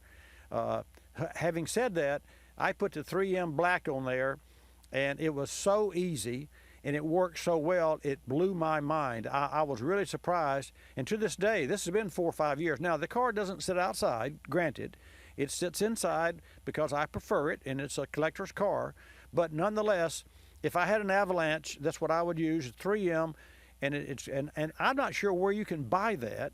You might check O'Reilly Auto Parts and ask for the 3M brand of Black Restore, and you can put one coat on it and another coat, and it comes with a little pad applicator, and that stuff works. Oh, good. Well, she'll be glad to hear that, and hopefully that'll make it look just like new, because it looks pretty good as it is right now. Yeah, you need that. Yeah. Hey, thank you for calling, and always, where you live, in Kearney? Yes, Well, we just got finished with the car show here. Yeah, I know. I talked to Jerry and also his sidekick, Brad Kernick, and yes, we had them both on the air. And I heard it was a great show this year. Was it 20? Is it 27 years? Seems like to me. I think so. This year was bigger, even. I think it was really. Well, that's what you get when you do something right. It gets better and better. Shannon, thank you so much for calling, and stay well and take care of your car. Let me know how that works for you. Okay. Yeah. Thank you. You're welcome. Bye. Bye. 888-227-2546. 888 Car Clinic. So I mentioned earlier about an experience that we had. This was a gasoline direct injection, and I will give you in this short period of time before we have a break, and I come back from the break, I'll tell you the rest of the story. I see that Larry's in the queue, and now's a good time, the time for you to get in, because the last segment's coming up. 888-227-2546. My good friend Eric Reitman really came to my rescue this week. I'll tell you about the gasoline direct injection problems that we solved. Stay tuned. This Vehicle Maintenance Spotlight is brought to you by O'Reilly Auto Parts. Before you take your next summer road trip, visit O'Reilly Auto Parts. Simple preventive maintenance items will ensure a safe journey wherever you go. Parts and accessories like oil and filter, wiper blades, belts and hoses, even a new battery. O'Reilly Auto Parts has the parts you need at guaranteed low prices. Don't get stuck while you're on vacation. Make sure your vehicle is ready before you hit the road. O'Reilly Auto Parts. Better parts, better prices every day. O'Reilly. At O'Reilly Auto Parts, you're guaranteed to get the everyday low price on the parts you need. Our guaranteed low prices ensure you're always getting our best deal. In fact, we'll match any local auto parts store's price on any like item. We have the parts you need at prices you can be sure of at O'Reilly Auto Parts. Better parts, better prices every day. O'Reilly Auto Parts. You're listening to Bobby Likis Car Clinic. More than 1 million wild animals are killed each year illegally. Poaching is a major threat to our country's wildlife. I'm Tom Barry. I'm an actor with a desire to preserve living space for wildlife. The Humane Society Wildlife Land Trust does just that. Works with private landowners to protect wildlife, to preserve natural habitats. To learn more or to work with the Humane Society Wildlife Land Trust, call 800-729-SAVE. That's 800-729-SAVE, or visit wildlifelandtrust.org. Thank you. Did you know 26 million Americans have kidney disease and most don't know it? The day I was diagnosed, I didn't know what to do. I called the National Kidney Foundation, and the young lady who answered stayed on the phone with me and walked me through step by step. She too was surviving kidney disease, and she showed me there could be life after kidney disease. Visit the National Kidney Foundation at kidney.org. Now you know. We're a land of cynics. We don't believe anything anymore. You know why? Because we've been told we've won $1 million, that it's new and improved, that it slices and dices, That our favorite singer is still alive? That we'll be prosecuted if we cut off the tags? And of course that everything is backed with a 100% money-back guarantee. So when we hear the words customer service, we don't believe it. Travelocity isn't surprised if you're a little skeptical when they say they have excellent customer service. And that there's actually a pleasant face behind this website. A living, breathing person with a supercharged computer full of answers. Someone who's willing to help when you get lost. And most of all, someone that will actually pick up the phone when you call with a question or a concern. Customer service is just another example of how Travelocity puts you in control of travel. Chances are you'll never have to use it, but it's good to know it'll be there if you need it. Travelocity.com. Go virtually anywhere.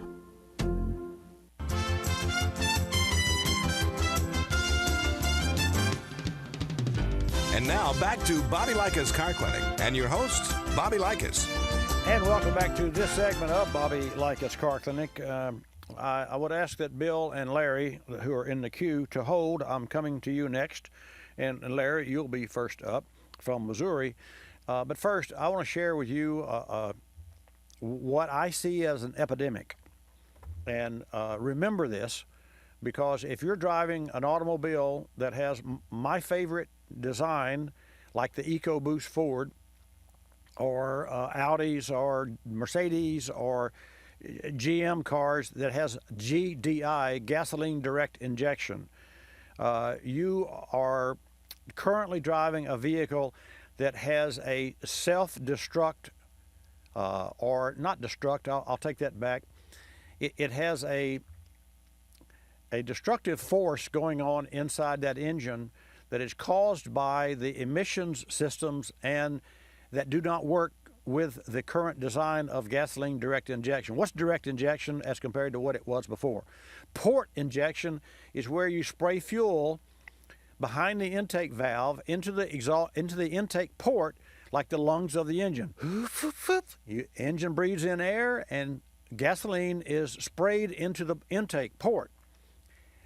Gasoline direct injection is where you spray that gas directly into the combustion chamber, which is a more efficient way to extract horsepower, torque, and gas mileage from that same engine.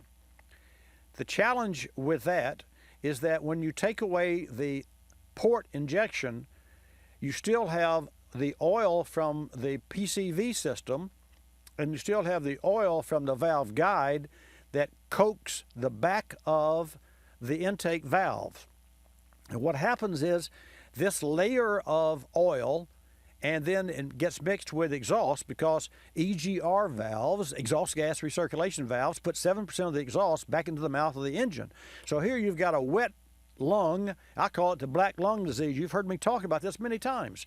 So the black lung disease is a problem even with port injection. But when you don't have port injection, you have direct injection into the cylinder, it becomes even more severe. And as a result, we had a vehicle in our shop, a Traverse, this week, the whole week. There was a traveler from Louisiana. They were most upset that we had the car for the whole week. They really didn't believe that we worked on their car the whole week, and we did work on their car the whole week. Our master ASE lead technician and shop foreman, Johnny Bars, who does a fantastic job, did everything but pull his hair out, and I was there with him. Finally, yesterday, Eric Reitman, who is our who we buy our chemicals from, came in and brought in some like a beta test, some very powerful commercial grade chemicals that his company is coming out with, but not on the shelf yet. We use that to clean the intake ports and the back of the intake valves. Imagine if you took a mushroom, just think of a mushroom, and pushed it into mud, and it didn't tear up, it was a metal mushroom, and you pushed it down into mud and you pulled it up, and imagine the caking of mud that it would pull up with it. That's as severe as this vehicle was. Now, it didn't fill the whole hole, so it didn't fill the whole mushroom, but it filled the stem, and the stem was the size of a pencil, but yet the dirt dauber style carbon was the size of your thumb, covering the valve. so much so that the engine would not run correctly. And what we did was we used this very powerful chemical, and we ran 3 doses through this engine. In doing so, that diluted the oil, so we had to change the oil. What we did, we actually put an additive in the oil. When we finished, this vehicle that had a mind of its own, that had been running so erratically, ran beautifully. Now, granted, that engine is not fixed because we couldn't possibly eliminate the amount of carbon that built up with one treatment, even though we used 3 times the treatment, that it needs more treatment. Now, what's the answer? If you have a GDI engine and you're past 30,000 miles, you're too late getting it cleaned from an induction system service. And I'm not here to sell you anything. I'm just telling you that's a challenge, and it concerns me because my Jag that I ordered after Tata bought Jaguar from Ford, otherwise I would never have bought a Jag, is a direct injection. So my next goal at 35,000 miles is to look at my own car, and I'll be doing that to give you an update and a report so that I can see when best to start the induction system service. Otherwise, if your car is direct injection. Now, how big of a problem is this? I will share this with you. The 2017 Ford EcoBoost engine no longer has gasoline direct injection engine only. It has GDI and port injection. Ford has added port injection back to its 2017 EcoBoost engine. Why? And I believe this in my heart of hearts, and all the information that I've shared with you, and the education, and through my years and years of knowledge for thirst, that it is absolutely because of the carbon buildup that's going to occur and is occurring in all the GDI engines. So there you have it. That's what happened to me just this week, and I'll give you a report as we go along. But folks, just know this. How are you going to feel when you go into a shop and with 30,000 miles, and they say, oh, you need to clean your valves? Well, what do you have to do? Well, so it's forewarned, it's forearmed. That's all I can say. Larry, now I got to slow down. In Missouri, we're going to take a call from Larry. 888 Car Clinic is the number for you to call, and Jan will take your call. In the meantime, Larry, welcome to Bobby Likis Car Clinic. Thanks for holding. Oh, thank you, Bobby. Hey, I've got an 01 GMC Jimmy that I use.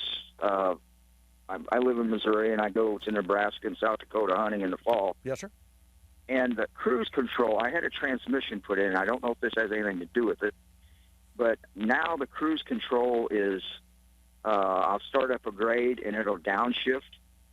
And if the grade is steep enough, it downshifts again, and my RPMs just jump. Yes. And it scares the heck out of me. Yes. The reason, of course, we know the reason that it downshifts is because the engine is low on power. So your problem is not the cruise control. Your problem is that the engine is down on power. And it's like riding a 10-speed bicycle, and you go first, second, third. But if you go to first gear and you take off and you're going 2 miles an hour, half mile an hour, then you go to third, then you go to 10th, your legs say, hey, wait a minute, I can't turn the pedals. You know, that's too much problem. So you'd have to downshift. That's what's happening in your Jimmy. I say, and it's a drop in vacuum. So you could have anything from a worn timing chain that would retard the camshaft, that would reduce the compression, that would make the engine lazy, that would send a signal to the computer that I'm bogging down here, and the computer would say, wait, I'll save you, I'll downshift for you. So what's happening is natural. However, if it's different from what it was before, it's probably because the transmission is shifting up like it's supposed to, and when it does, the engine does not have the power, the lung power, the torque to sustain that speed up the hill. Some downshifting is normal, but what you have may be abnormal. So I would have a shop test the vacuum of the vehicle and see what kind of vacuum it holds going up a hill, because it sounds like it's dropping down below 10, 12 inches of vacuum, and that's no. I mean, it should idle at about 18 to 20 inches of vacuum, and it should run down, depending on the topography, it should run in the vacuum always changes. In fact, you'll see a lot of manufacturers that came out with driver's gas mileage gauges, that would be green and red, according to your throttle. All it is the vacuum, glorified vacuum gauge. And the more you step on the accelerator, the more you lose the vacuum because you're inducing atmospheric pressure and taking away the pressure differential between the manifold and the atmospheric pressure. So the bottom line, I think you have a low power condition that's causing this. How's the gas mileage on a vehicle?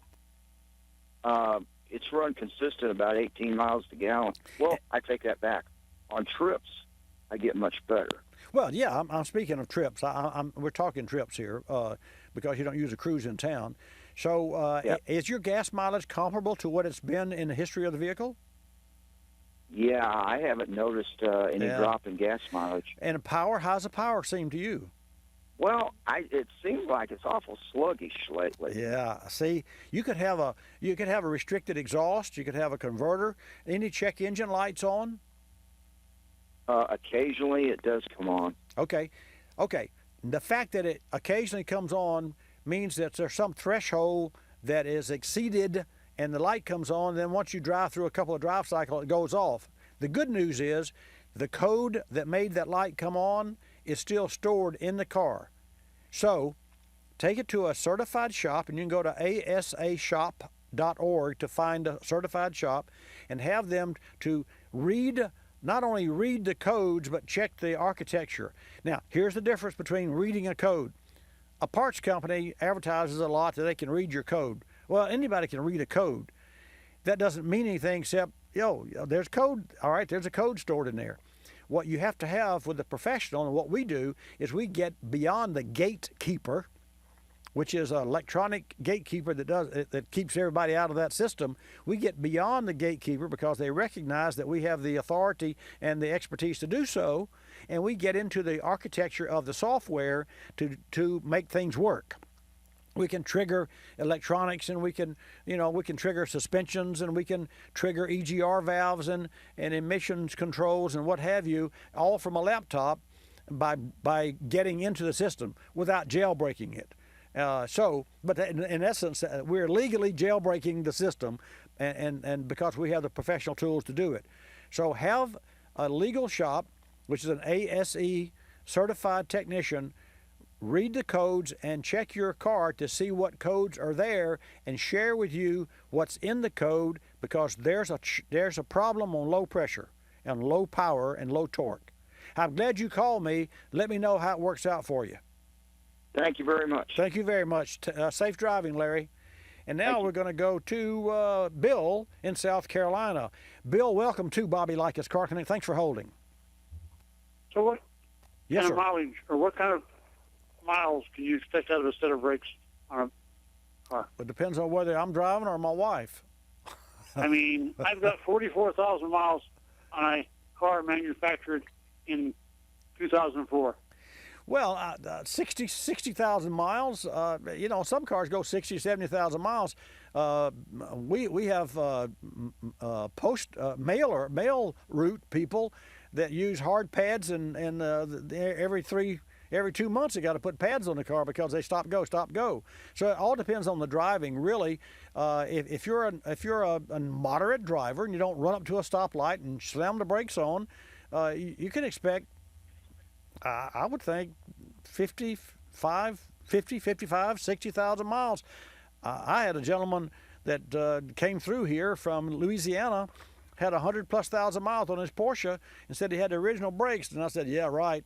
And so he called me on the radio. Then he came here and stopped in one day. He said, hey, remember me? I'm the guy that's got 140,000 miles, and I brought the car to show you. I'm on the way to South Florida Disney, and I want to stop by and see your studio and show you my brakes. And then I got to talking to him, and he uses downshift. He uses the transmission and the paddle shifters to downshift.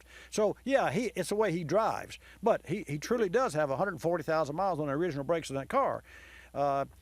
So my car has 36,000 miles, and the brakes are a third worn on my car. Yeah, this thing's 12 years old, and the only thing I've done to the car is, other than oil changes, a battery last year original battery lasted 11 and a half years. Wow. And original tires lasted 11 years. And I've just got about 45,000 on it. Well, here's what I would recommend, Bill, for you. Number one, the lifebloods of that vehicle need to be changed. The fluids, the coolant, that's for sure. The brake fluid needs to be changed. I would recommend you take it to a shop and have an annual inspection performed. And if a shop doesn't offer that service, ask them if they have a pre-purchase vehicle inspection. That's for like when you're looking to buy a car. It goes to the shop twice a year for oil change. Well, you just continue doing what you're doing. You're all right. Thanks for calling. And they keep telling me, yep, brakes are fine, everything else is fine. Well, you're a good owner. You're a good owner. You're a good driver. I mean, it's just like I've got a Ford Ranger, and I've only got 35,000 miles on it, and it's a 2006. Well, there you go. It just proves, it's like, folks, how long do brakes last? It depends. Depends on the drive. If you're like Bill, and you're a good care provider, that works. Bill, thanks so much for your call. Okay, thank you. Thank you. Let's take a quick call from Steve in Texas. Steve, welcome to Bobby Likis Car Clinic. Hey, good morning, Bobby. Morning, How are sir. you? I'm great, thanks. How about yourself? Hey, I'm doing good. I've got a 2006 Chevy pickup truck, approximately 106,000 miles on it. Okay. A while back, my check engine light came on. Or actually down there, the display said gas cap was loose. Right. And the light was on. So I replaced the gas cap. The light didn't go off. I had it tested new. I believe the code was 0441, and it was something about an emissions. EVAC system? Yes, sir. Yeah. Yes, sir. Yeah. Bill, I'm out of time. I don't want to rush you. Would you call back next week? Certainly. Okay, thank you. Thank you so much, Steve. Hey, have a great day. You as well. I appreciate your consideration. Folks, I wish I had more time. 2 hours? Really? Really? Where did it go? Remember, next week, call earlier, and I want to tell you about the really systems that I'm testing. Like us, you'll love us. This is Bobby Likis Car Clinic. Bobby Likis Car Clinic is a copyrighted presentation of Car Clinic Productions Incorporated and may not be reproduced or rebroadcast without the express written approval of Car Clinic Productions Incorporated.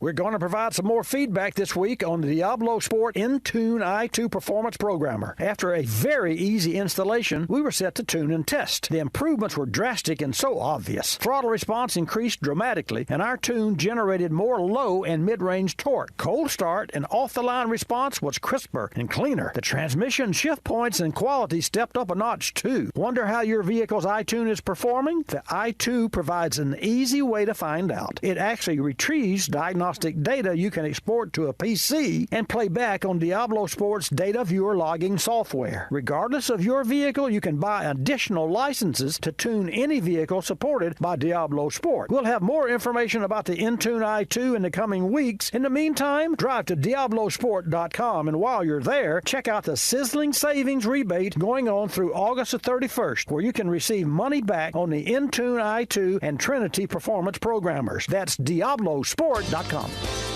You're listening to Bobby Likis Car Clinic. P. Outfitters, I'm Tina. How can I help you? I'd like to place an order. Great. Which item? The cotton roll neck sweater, large. Okay. Periwinkle, Loden, or caramel? The caramel, please. The what? I'd like it in caramel. Oh, the caramel? Yeah, that's what I said, Tina. Actually, you said caramel when it's pronounced caramel. Can't we just call it yellow? No. Everyone knows the best part of a Milky Way. They just don't know how to say it. After all, it's our caramel. It's caramel. Ugh, that makes a Milky Way great. You start my morning, you stir in my soul, you warm my heart, make me feel whole. Your aroma calls me, it starts my morning. Happy morning, your name is Folgers Mountain Grow. Now you're here, your aroma helps me wake, and the day is mine to take. The best part of waking up is Folgers in your cup.